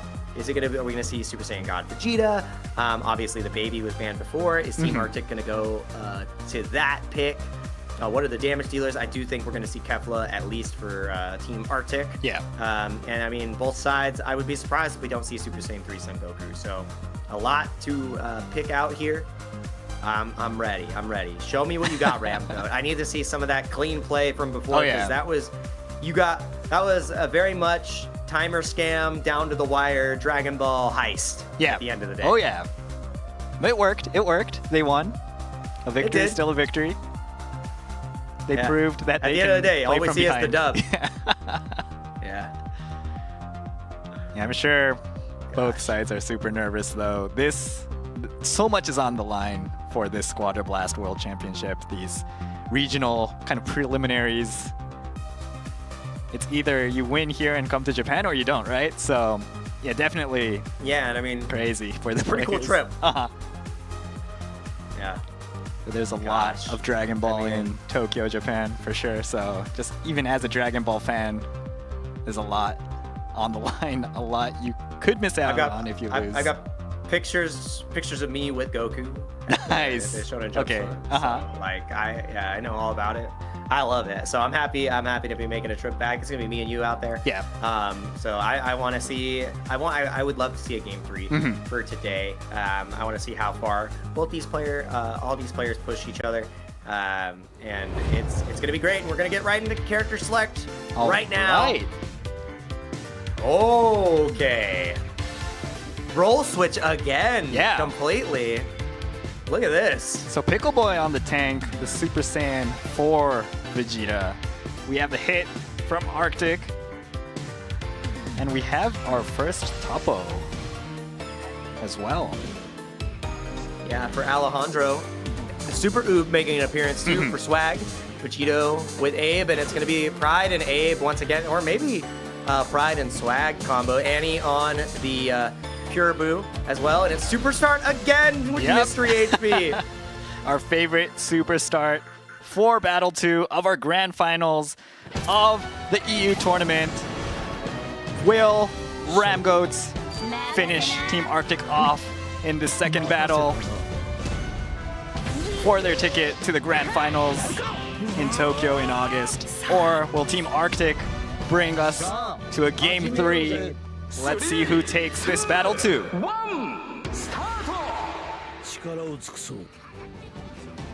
A key match to decide who's going to Japan and who's staying home. Can Arctic equalize, or will Ramgoat remind us why they are the favorites of the event? And it is going to be Swag and Annie in the top side, with Pride and Abe down bottom, with the pocket, baby young body. And we see Pickle Boy, who has been on the tech roll time and time again, actually going to be on the tank here with the Super Saiyan 4 Vegeta, my favorite character, with the Kefla down there. And we immediately are actually starting a fight there. They're trying to posture a little bit downstairs, but the fight upstairs is starting as well. Leg hook connects onto Alejandro. Alejandro quickly getting out of hand. Annie low as well, though. Oh, but we are going to transform. Yeah, we have to. Yep, you have to in order to try to survive here. Oh, we have a KO in the bot lane. Secured, so it's 3 and 3. Yeah, it looks like we had Black Moon actually fall here to the duo. Arctic's in trouble as well. Swag getting so much damage with that extra Cyclone build-up, but Annie's now in trouble as well. To get taken down. And we are trying to get the kill. Alejandro in trouble, but barely surviving underneath the God of Destruction. And they're both so low, not able to get level 4 yet. Has been such a deterrent. Another KO for it's a double kill. Pixel and a Dream pays off. That maneuverability on the hit pays off so well. They had that level advantage because they secured all their farm as the fight was going. So the prioritization from Ramgoat just didn't pay off. It's a 2-for-1 overall when it comes to both lanes. But it's Team Arctic with an edge again. Yeah, once again, getting those early KOs against Ramgoat. Ramgoat needs to clean up their early game. Make sure they don't give too much of a lead to Team Arctic. Yeah, I mean, they were able to claw it back last time. At least this time, they got a return kill in the bot side. But in the top lane matchup, Abe and Annie and Swag are just having such a hard time. We're fighting over this God of Destruction again. Final Shine comes through. Pickle Boy gets the secure and is already level 6. This level lead has been so good for Team Arctic in Game 1 and now in Game 2. All right, we do have our first boss in 30-ish seconds. I believe Ramgoat had a bit of a slip before the boss fight as well, so they need to make sure they don't make the same mistake in this battle too. I mean, look at the level difference right now. Black Moon already has level 7 on that Kefla, which is terrifying. Potentially can get to level 8 before this fight even starts. There's still 9 seconds left, but we already are rotating over. It's going to be level 27 versus level 25. Swag is about to take over to level 7 to get that to get even more skill points, but it looks like the boss fight is already underway. Abe already on top of Arctic's level 8. Oh, Arctic, gonna be 1 focusing HP down does on get Arctic's. And gonna be an instant kill right there. So Arctic's out of the equation. Black Moon also in trouble. Falls as well. Alejandro is next on the chopping block, trying to do as much as possible, but not long for this world. It's 3 for 2. At least at the last moment, so it's not for nothing. And the thing is, Ramgoat actually did secure the Jackie as well. So it's 3 for 2. The kills went over to Alejandro, which is where you want them to land, that or Black Moon. So not the end of the world, but a huge pickup for Ramgoat, going more than even in that matchup after, you know, losing the level lead early. It's huge because it has quickly swung now in their favor. This is exactly what they wanted. Yeah, Annie taken down in the bot lane as well during that boss fight. Now both sides want to prep for that Nappa. It's going to spawn in the bot lane. It all came down to Abe, too. And the fact that Arctic's died before the boss fight really started meant it was a 3v4. And that's what Ramgoats is really good at. They take down some of their opponents before that boss even spawns, before that fight takes place. And it really worked for them this time around. Numbers advantage. Yep. It is a key, you know, aspect of really driving the pace of these games. So very good stuff to Ramgoat for constantly forcing that condition on the state of the game. All right, Swag just racking up some more EXP, taking that additional farm. We can see only one snowball built on the side of Ramgoat. It's just going to be on Swag right there. Otherwise, we're bulking up across the board. 7 stacks for Pride, 9 on Abe already, and I believe it's 5 on Annie. So we're already getting a ton of those stacks. Under pressure underneath this tower, though. Look at Alejandro. Yeah, Abe in trouble, though. Going to get a lot of health back with this lifesteal because of the baby in his pocket. This is going to look so good. It is 4v2 here because of that. Pride had to hop off, though. The timer ran out. Now Abe is going to get picked off. Pride now in trouble. Oh, too. nice escape from Pride. Trying to escape. Yeah, getting all the way down to the boss to join the rest of the team, and while that time was bought by Abe, do they get the Nappa? Yes, and they sure do. But the fight continues afterwards. Arctic is going to follow the Swag. Alejandro trying to get a little bit more afterwards, and this time Swag actually has Baby in his pocket, but Black Moon gets the kill right there, and Pride had to get out of there, so he had already left. There was no Baby left to deal with, but they actually get a God of Destruction on the bot side as well as they're duking it out up top, so it's a God of Destruction taken for Ramgoat. They're defending on this Champa up top, and they have 2 bosses already. I don't think that Ramgoat's too upset about this, but the fight continues. Pickle Boy on this tank is now in trouble. Annie and Pride picking away at him, but he's level 10. He's tanky as hell. Buying a lot of time up in the top lane. Looks like his team is converging onto this location, though. Both sides actually Final Shine, joining the fight. buying a little space, but finally running out of durability. No more shield left up with that skill too. But Swag in trouble and now has to try to find a way out. The ultimate comes through off of the monster. Is Annie going down as well? Black Moon trying to survive here. Annie does go down because of the Spirit Sword. Black Moon gonna get out of there. And the fights just continue and continue, trading blow after blow, both sides. Yeah, both sides are super hungry, but the boss advantage is towards the Ramgoats. The level difference is closing in. Ramgoat's catching up. We do have our third boss coming up, Ribrianne. Yeah. Look at the level disparity here, though. Level 11 on Abe, the only level 11 they have. Oh, but the fight begins. We can't even talk about it. Black Moon about to fall. On Black Abe Moon, he's flying is so deep. Does goes in not for the connect. ultimate. Is not able to get the kill. Now yeah, he's right. the one that's Alejandro now nice looking dodge. to execute. Dodging Swag the here slash, as well. but the pressure is still on. Swag, can you get the kill? Yes, and you kept Abe alive, which is massive. The boss has spawned. That's boss number 3. You may have lost the top god of destruction, but if they get this third boss, they might be able to equalize rapidly with that extra damage, and they're just committing for it. Arctix wants to try to get a steal here. How can you make this happen? You might just die. Black Moon Abe is is here. low. Black Moon and Arctix. How do you make this happen? Pickleboy Look as how well. low Ribrianne is going. Final Shine is through, getting as much damage as possible. Black Look Moon at Eddie. so low. He's Pride backdooring. trying to get it. Unbelievable, getting the God of Destruction as well, and it is not going to be the third boss. Team Arctic is able to secure that one. The back door is happening as well. It's quickly falling apart for Ramgoat, and it's looking so good for Arctic on the God of Destruction. Annie is in trouble to Alejandro. Might just die here as well, and it's not a might, it's a must. All right, Team Arctic taking down that first inner God of Destruction. Backdoors from both sides coming in there during that team fight around the Ribrianne. And the key thing about it is Ribrianne went over to Arctic, Yeah. which means third boss is denied again. Pushing Ramgoat time and time again. Only one God of Destruction left. And it's so scary because Arctic can backdoor that so easily. So now you're constantly having to have somebody on, Oh, Abe, you tower caught protection off. duty. But now Abe has no protection, caught off guard, has the support though. Look, the baby is already there. Pride as the support gives so much life He's steal. still Abe in still danger, fighting though. it out. Is he Pickleboy gonna in take trouble. Arctic? Arctic. Nice KO! Yes, he is. Pickleboy is about to fall as well. Blackmoon in trouble, but Abe has no more life to give. Blackmoon survives with Pickleboy. It is going to be a 1-for-1 there. Pride is backdooring. Not much Gonna else. finish off this God of Destruction, but Team Arctic is pushing as well. Is this gonna be another base race?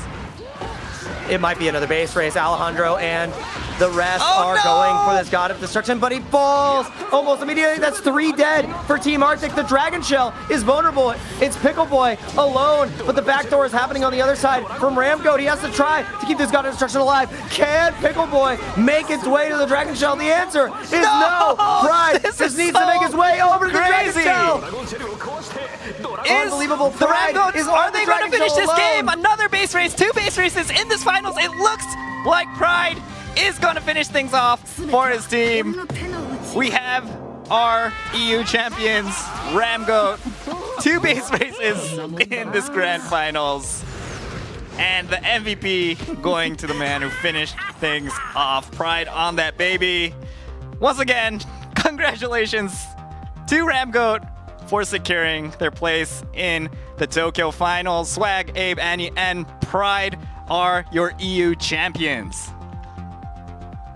Incredible performance on the back foot the entirety of grand finals, and they sealed the deal in 2 base races. Yeah. Pickle tried to get into the back door, tried to survive, but just wasn't durable enough, had too many members on top for the Dragon Shell, and it just wasn't enough. That was crazy. All right, let's take a look at some of the results. Yeah, look at the damage from those backdoor players, Arctic, as well as Pride, with so much damage on the God of Destructions. They did their best, honestly, but Pride was able to edge it out a little bit there. And I mean, Arctic's getting picked off, 3 dying on the side of Team Arctic, was what the decider was, because all you had was Pickleboy trying to do the back door, and you had insurance on the other side of things for Team Ramgoat. They only had 1 member die, which I believe was Abe, and they had the rest of the squad, 2 to defend and Pride to finish off, which really made the difference. There was nobody to stop Pride, and that is why they are the ones that will be going to the finals in Tokyo, Japan this August, joining Team Nautilus and Team Boyfriends. All right, our replay is ready. Let's take another look at our final battle between Ramgoats and Team Arctic. 2. Are trying to get the kill. Alejandro in trouble, but barely surviving underneath the God of Destruction. And they're both so low, not able to get level 4 yet. Has been such a that's deterrent. another And KO it's for a Team double Arctic. kill. Like the boss fight is already underway. Abe already on top of Arctic's level 8. Oh, Arctic, gonna be 1 focusing HP, down does on get Arctic. And gonna be an instant kill right there. So Arctic's out of the equation. Black Moon also in trouble. Falls as well. Alejandro is next on the chopping block, trying to do as much as possible, but not long for this takes world. down It's 3 for 2. So already getting a ton of those stacks under pressure wow, underneath early this God of tower though. Destruction. Look at Alejandro. Yeah, Abe in trouble though, gonna get a lot of health back with this lifesteal because of the baby in his pocket. This is gonna look so good. It is 4v2 here because of that. Pride had to hop off though. The timer ran out. Now Abe is gonna get picked off. Pride now in trouble. Oh, too. nice escape from Icarus Pride. trying to escape. Yeah, getting all the way down to them. And they have. Oh, but the fight begins. We can't even talk so about it. much Black Moon about to damage fall. on Black Abe Moon. He's flying is so in. deep. Does Goes in not for the connect. ultimate. Is not able to get the kill. Now yeah, he's that's the right. one that's Alejandro slow. now Nice looking to dodge. execute. Dodging Swag the here slash, as but well. the pressure is still on. Swag, can you get the kill? Yes, and you God of Destruction, but Team Arctic is pushing as well. Is this going to be another base race? It might be another base race. Alejandro and the rest are no! going for this God of Destruction, but he falls. Almost. Can Pickle Boy make its way to the Dragon Shell? The answer is no. Pride This just is needs to so make his way over to the Dragon crazy. Shell. Is Unbelievable. the Pride Rambo, is are on they the going to Dragon finish Shell this alone. game? Another base race, 2 base races in this finals. It looks like Pride is going to finish things off for his team. We have our EU champions, Ramgoat, 2 base races in this grand finals. And the MVP going to the man who finished things. All right, that was our replay from the final battle of our EU tournament, the grand finals, Ramgoat vs Team Arctic. Pride, the man who took that final Dragon Ball, booked their tickets to Tokyo, Japan on the baby MVP. Yeah, incredible stuff. Pride was the one driving the backdoor at the end there, and you know, leading God of Destruction damage, no deaths. Yeah. And providing so much utility. That's why the KDA is so high on this character. You saw just constantly latching on to Abe to give so much healing. Really clutch Icarus placement in that match as well to you know, get all the way down to the bot lane, help secure the boss, and survive without any issue. So just really great performance overall. Loved watching Team Ramgoat play, but Team Arctic made them work for it. Oh, yeah. That was hard. that was hard fought. Oh, yeah. All right, it looks like our final results are in. Let's take a look. All right, once again, your SQUADRA Blast World Championship 2026 EU server first place team is Ramgoat. Ramgoat gets to advance to the finals that will be held in Tokyo in August. Once again, congratulations to everyone on Ramgoat for your victory. Yeah, congrats to Ramgoat. Incredible performance. Even pushed to the brink, did not drop a game the entire tournament. Gave us our only perfect game Yeah. of the tournament so far, and showed that even if it's not a super clean victory, they know how to win from behind as well, which are key skills to being a top team heading into the SQUADRA Blast finals.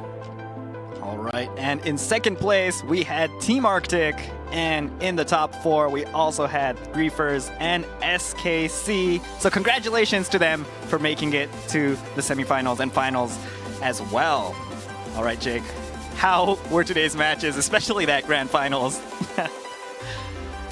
I think it was the most electrifying set that we've had of the SQUADRA Blast finals. It may have not been the fastest, because they gave us the fastest and they gave us the scariest. Yeah, oh yeah, definitely. So I loved it. I loved all the character picks, even with the technical issues. Team Arctic put up a hell of a fight. So, you know, congratulations again to all of our players, and congrats to Ramgoat, who I am stoked to see heading to Tokyo, Japan, and you know, watching all of their players. I'll be looking out for the Annie video and the Abe video, following up on them qualifying for the finals. I gotta hear the comms. Oh yeah, definitely. There's of them talking a lot through that deficit. that we need to know. How from did you them. guys? How did y'all die up there again? Like, top lane is just falling apart. They're scrapping bosses together, and they somehow find the win. But you know, kudos to everybody who played today. That was incredible. Oh yeah, definitely. All right, and for everyone watching the live stream, we now have our final piece of that serial code that will award you with your P5G capsules. Let's take a look. All right, your last 4 characters are 26Y2. That's 26Y2. Enter the serial code on the official website in the description section below to get your P5G capsules. The code is valid until July 5th, 11 p.m. PDT, or July 6th, 6 a.m. UTC, so make sure to redeem your codes by then. Yeah, don't forget, I know that I'm going to be doing it shortly, and we're going to, remember, there's going to be another code given out to everybody tomorrow as well. So, yeah, use this code. Don't let them expire. You got to get all your emotes and everything. I'm collecting as many as I can. So these capsules help. Yeah. All right, and we have another super exciting announcement. This time we have the stage concept for the finals that will take place in August. This is going to be the stage where players will compete live in person, and I'm sure that everyone is excited to see it. This is the first time we're seeing it as well, so yeah. All right, without further ado, let's take a look. Here it is. Oh. All right, how amazing does that look with the lights? Yeah, see the lights are there bright, as well. I'll say. Yeah, the pressure is going to be super high. Yeah, all the heroes locked in on the stage. You can see exactly how it looks. The trophy's going to be there, right there in the center. Big ol' like the World Championship. Everything looks so sick. I love the lighting. Couldn't be more cool, is what I would say. Definitely. So in front of each player station, we have the LED panels, which will display the heroes that they select during that hero selection phase. And as you mentioned, at the center of the stage, we'll be showcasing the championship trophy, the prize that only the winning team, the best in the world, will be able to claim. Right now, it's just a dummy, so, you know, near August maybe, or during the actual event, we'll get to see the actual trophy, so super excited for that as well. That's something that we can look forward to. Oh yeah, absolutely. I mean, I've seen the previous trophies that Bandai has provided, so it is it's gonna be cool. It's gonna be cool. I'll tell you that much. Yeah, the stream and the tournament's gonna be super exciting for sure. So definitely tune in for that, and I'm sure the players are super excited as well. But there is still one more region, and we do have the announcement regarding our final 3rd stage. The next 3rd stage stream will be for the SA server. The stream is scheduled to begin June 28th, 9 p.m. UTC, or June 28th, 2 p.m. PT. The South American tournament will decide the final team to advance to the finals. And after all of our battles from the SA server, we will be holding a drawing to decide the first round matchups for our Tokyo finals. The 2 of us will be here to see who from SA will advance to this Tokyo finals, so definitely tune in and cheer for your SA teams. We hope everybody here watches live and roots on their favorite teams, and we can't wait to see you once again. It's coming soon. It's tomorrow. Oh yeah. It's going to be super early for those of you in Japan. Hopefully everyone's awake for that. Afternoon show for me. Nice. So, yeah, it should be. It was a morning show for you today, right? Yeah, bright and early. But it's the normal time that I get up. Nice. So it works out. It was great. Asia was hard. That one was hard. Yeah, these are the 2 hard ones for those of us in Japan. Yeah. All right, so with that, Squadra Blast World Championship 2026 3rd stage EU is over. Once again, just a recap, how was today? Today was madness.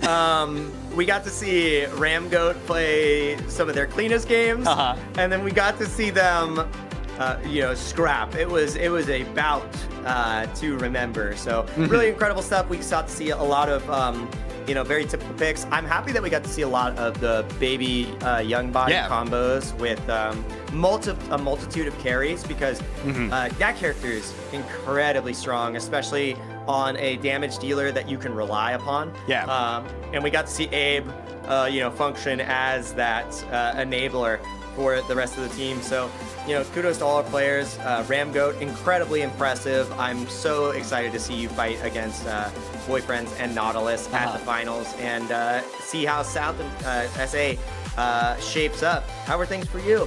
As you mentioned, we had the two cleanest games of the SQUADRA BLAST World Championship 2026, and we had the most, I don't know if this is the right word, messy, crazy, breathtaking games as well from the same team. So yeah, super excited to see what they bring for the grand finals in Tokyo, Japan as well. Obviously, there's going to be some environmental changes, just works around the heroes as well. Super excited to see. Maybe we might see some Krillin in the future. We never know. Oh yeah. Yeah, Fingers crossed. Yeah, Fingers a lot crossed. to look forward to. But before that, we do have the SA stream tomorrow. So that's, yeah, what I'm looking forward to most right now. So I hope we all get some rest, come back tomorrow, and we're ready for all of the action. And for those of you watching as well, thank you so much for joining us. And we hope to see you tomorrow for the SA stream. Thank you so much. Goodbye. Bye-bye. Teams. Let's see who's going to take this final battle. This has 3 on top of him, though. I don't know how you're going to be able to secure this. Top Pi is going to run you right into the wall. You're still under trouble. Big Shaq is going to be putting a little bit more coming pressure. in, instant transmission, force transformation there. But the transformation, yeah, you're still in trouble. The rest of the team is here. Big Shaq going to just lock you down once again. And the fight is breaking out downstairs here as we position for the boss. Labuche already a very low, just going to have to ultimate through. But Arctic is getting blown up almost immediately. Misty is getting the finisher past the invul in that situation. Now Noctis in a little bit of trouble. Black Big Shaq Moon is super focusing on Black Moon. Oh, Just not barely yet, getting just out, yet. but Big Shaq's there. Kashida. Back and forth the entire time. Looks like they're going for the players. Oh, but there's though. a The Creepers transmission. going for Chaos. Black Moon down. Unbelievable. Arctic as well. Unbelievable. Misty's The arcade shot still works out. alive. Pickle Boy now in trouble. It doesn't get the invul in time. Pickle Boy falls too. That's 3 for none. Nappa is going down. The Creepers are. You can see the positioning from Oros trying to get in that back line, and that's why Black Roxy Moon pushing is into Black super low. It Moon. looks like Immediately it going in. Well, The execution attempt. get him. Misty's But the coming up. transmission, it doesn't connect. Oh my goodness. We got the ultimate coming out from Black Moon, getting even more spacing, just dipping and diving. Oros staying on top of Big Shaq has fallen. Arctic is now starting to pop off. Not low just yet. The Dragon Shell is vulnerable. Naiki, how do they survive? Yeah, we see Black Moon sneaking from the bot lane towards that Dragon Shell. Uh-oh. Well, the Kefla finish things up. There's the Twin Blast. Breaking the shell and taking that final Dragon Ball. Team Arctic, Team Backdoor. I don't know. Proceeding to the grand finals of this EU tournament. The MVP. Wow. Going to Pickle Boy on that Majin Buu. Let's find out. But at least they have one Yeah, Pat in their unable to pocket. transform, and it looks like Rambo are going for the players instead of the boss. No, they're starting the boss as well. Pat, there's actually a fraction fight here. Abe, it's a 3v2 on the boss right here. Complete Nappa, who's going to be able to take it? It Eddie. does go over to Ramgo. Lower and lower. Abe, a little bit mispositioned here. Going to get picked away by that Super Kamehameha, but just jumping in instead. Confident to go for the damage, goes for the Spirit Sword. Afterwards, it's just carving away Kaiser. Just a pixel in the back line. Now the God of Destruction is going to get back up. The healing is going to be there. Super Kamehameha from both sides. Ender Soul melting away in the middle of 4 members. Not dead just yet. The ultimate completely whiffs. Yeah. Abe is now back on the flight. Jackie does go over to the side of SKC, but the fight continues. Annie has to escape. Lower and lower. Abe in trouble as well. Not really able to escape just yet. Gets a lot of barrier. No one is down back yet. in trouble. That's the About to first fall. KO. They pop even more God of Destruction damage and now has to try to find a way to survive. Icarus on the way out, but now Annie is in trouble. How many barriers can you put up? Still not having access to the ultimate. The double barrier comes through. It's Still 3. on KOs now, chasing Pat. Swag with the Kamehameha. Abe they will finish him off. Yes. Ender Soul there. That has fallen almost immediately in the beginning of this fight. Abe continuing pride, lower and lower. Might just fall here. Gets away with the Icarus, buying a little bit more space. King Dave in trouble. Look at Abe on top of King Dave. The Dragon now Shell's open. falling again. Oh wow! Super It's done in an fast. instant. Are they just trying to update the fastest battle record? I think that was 8 minutes 4 or 5 seconds or something. They didn't stop teamfighting. Yeah. There was no time to breathe. Yeah, that was crazy. take the lead in booking their tickets. Are attacking. Nobody has fallen just yet. Missing the ultimate here for Arctic's. Not going to get a ton of damage. You have that extra durability because the second Gamma is going to be coming out. So between two. Barely surviving with Icarus, but hits the wall. Does not survive. And Abe has fallen as well. In the meantime, they are now going to get more God of Destruction damage. The God Shot from Alejandro is just destroying the backline. God of Destruction has fallen. And they are tournament worthy. Look at the level differences as well. Wow. Yeah, 31-28. Pride in trouble. Icarus the wrong way. It's 3v1. There's no way Pride survives. What a pickup. What an error from Pride. Back, and Zeno is in the top side. Are they going to go for some more God Destruction damage? It looks like they're pushing Annie back door. He did take one back. He is continuing to push. Pickle Boy now the target for Ramgoat, getting that KO. Arctic side trying to attack this God of Destruction, getting that last kill. Annie now looking for a position against Black Mountain. Abe looking to escape, getting lower and lower. Yeah, this is getting scary. God Shot peppering in. The shots come through, barely surviving. Can you make it out alive? And the answer is no. Feels good in that matchup, but loses it anyways. Arctic's feeling great on the Gamma. That's a massive loss here. 26 seconds with Black Mountain about to fall. Just needs to get this God Destruction, but dies in the process. The backdoor. Destruction. No way, Ramgo. Yeah, breaking through the Team Arctic base. The Dragon Shell. Oh my! Wow, this was a race. It was to the Dragon Ball. Yeah. And it looks like Ramgoat even after such a rough start. All right, Ramgoat managing to secure that first game. Let's see who takes this battle too. Are actually starting a fight there. They're trying to posture a little bit downstairs, but the fight upstairs is starting as well. Leg hook connects onto Alejandro. Alejandro quickly getting out of hand. Anilo as well, though. Oh, but we are going to transform. Yeah, we have to. Yep, you have to in order to try to survive here. They are trying to get the kill. Alejandro in trouble, but barely surviving underneath the God of Destruction. And they're both so low, not able to get level 4 yet. It's been such a deterrent. It's a double kill. Like the boss fight is already underway. Abe already on top of Arctic's level 8. Oh, Arctic 1 HP down does on get Arctic's. And gonna be an instant kill right there. So Arctic's out of the equation. Black Moon also in trouble. Falls as well. Alejandro is next on the chopping block, trying to do as much as possible, but not long for this world. It's 3 for 2. So we're already getting a ton of those stacks under pressure underneath this tower though. Look at Alejandro. Yeah, Abe in trouble though, gonna get a lot of health back with this lifesteal because of the baby in his pocket. This is gonna look so good.